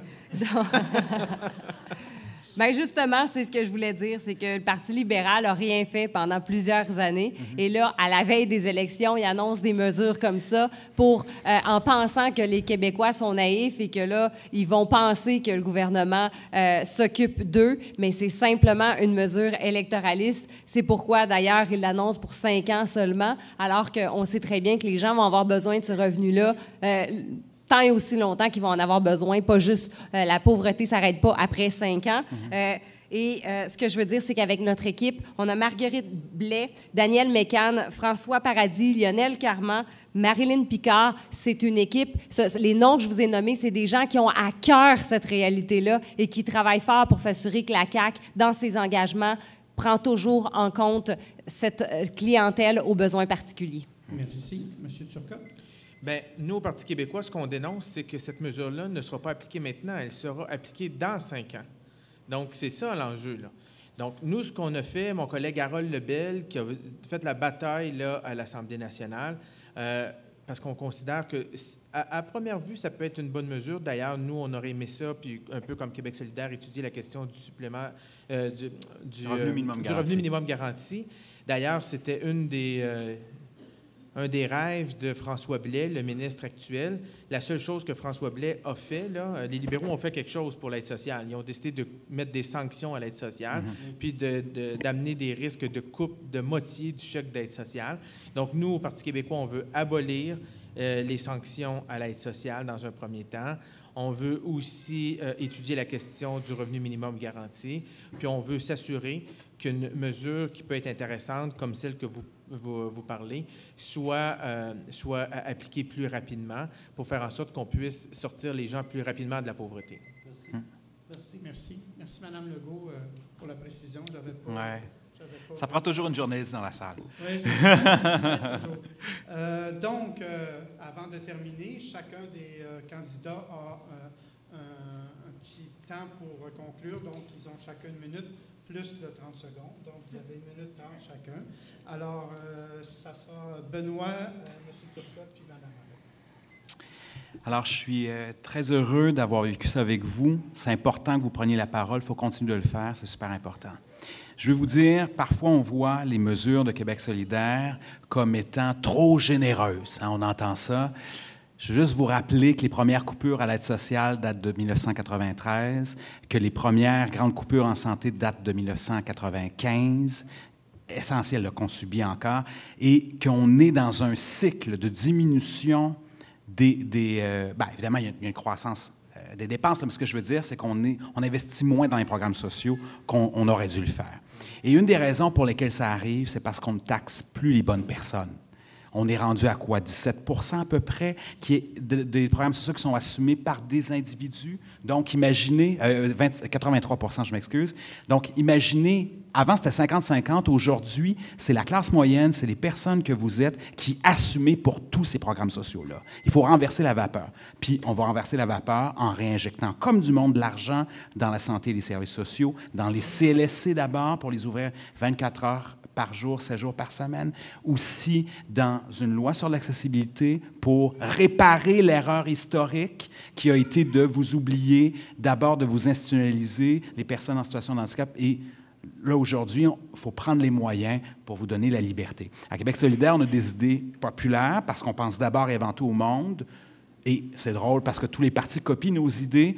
Je vous assure, on est capable de les financer, puis c'est avec vous qu'on va pouvoir régler ces questions. Donc, n'oubliez pas de soutenir Québec solidaire. Merci. Monsieur Turcotte.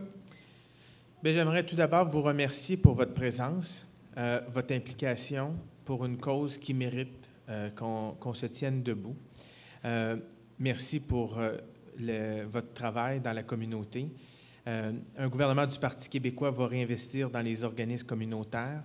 Un gouvernement du Parti québécois va réinvestir dans les services publics. Un gouvernement du Parti québécois va être un État fort au service des gens pour s'assurer de faciliter la vie des gens. J'ai été fier dans les dernières années d'avoir porté votre voix à l'Assemblée nationale. Je suis surtout fier de faire partie d'une équipe qui m'a permis justement de faire porter votre voix parce que notre chef Jean-François Lisée est un convaincu, un travaillant, quelqu'un qui veut se tenir debout pour améliorer les services publics pour les personnes vivant, entre autres, une déficience intellectuelle. D'ailleurs, dans les prochains jours, vous verrez M. Lisée faire une déclaration sur cette question, mais je tenais quand même à être ici ce soir pour amener nos idées du Parti québécois.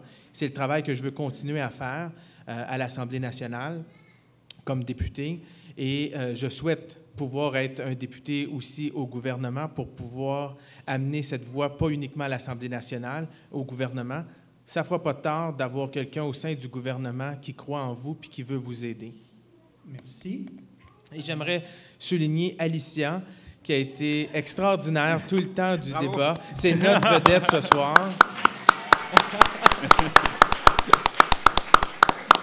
Alors, Mme Arel, en conclusion. À la CAQ, on a une vision et on a une équipe extrêmement talentueuse, une équipe vraiment remplie de talent, plein de gens d'expérience, mais plein de gens d'expérience et d'horizons différents. On croit à un Québec plus fort sur le plan économique pour pouvoir se doter de meilleurs services en santé, en éducation, plus de services à la population. Pour ça, ça prend une province forte sur le plan économique. François Legault a une vision de nous amener là et il a le cœur pour nous amener là. On a une équipe qui a énormément de cœur. Et en ce qui a trait aux services des santé, tous les services en santé et services sociaux, je vous rappelle que la CAQ a été la première formation politique à dire qu'on remettrait sur pied la fonction du commissaire à la santé et au bien-être. Le commissaire à la santé et au bien-être, c'est une fonction qui a été abolie par le gouvernement libéral, qui est extrêmement importante parce que c'est une entité à part du ministère de la Santé qui surveille ce qui se passe en santé et services sociaux, clientèle par clientèle, trajectoire de service par trajectoire de service, qui se fonde sur des données probantes, qui compare notre système par rapport à ce qui se fait ailleurs et qui fait des recommandations fort importantes pour éviter qu'un ministre de la Santé se lève un bon matin et se dise « Tiens, moi, j'ai une bonne idée, on va faire ça. » Il faut fonder nos décisions sur des données probantes et sur des recommandations qui sont éclairées par des experts. Notre commissaire à la santé et au bien-être, c'est notre expert en santé et services sociaux. Il faut se redoter de cette fonction-là et c'est une des mesures qu'on entend prendre pour s'assurer qu'on prend soin de notre monde. Merci. Je vous remercie tous les trois. Vous avez été très, très bien disciplinés. Vous avez suivi les instructions. Merci beaucoup. Alors,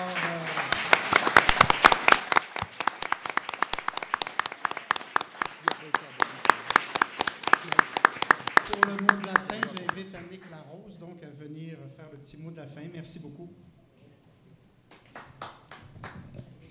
Merci beaucoup. Merci pour vos interventions. Je pense qu'on a été privilégiés de vous avoir avec nous ce soir. Merci également de votre participation. C'était une première. On était un peu nerveux. On espérait ne pas être devant 2 tondus et 4 pelés, mais non, on est nombreux. On est très contents. Donc, je pense que c'est une première, mais ça ne sera pas une dernière. Je vous dirais que pour terminer, je me permettrais un souhait. Puis là, je vais enlever le chapeau de la directrice, puis je vais mettre le chapeau de la maman, parce que j'ai une fille qui est trisomique. Elle n'est jamais bien loin, celle-là, parce que c'est cette maman-là qui se lève le matin puis qui a le goût d'aller travailler pour justement que, enfin, nos décideurs croient en nos enfants. C'est ce qui manque le plus. Nos enfants, ce n'est pas une colonne de chiffres. On s'est fait lancer des chiffres quand on posait des questions, mais ce n'est pas comme ça qu'on répond à des parents.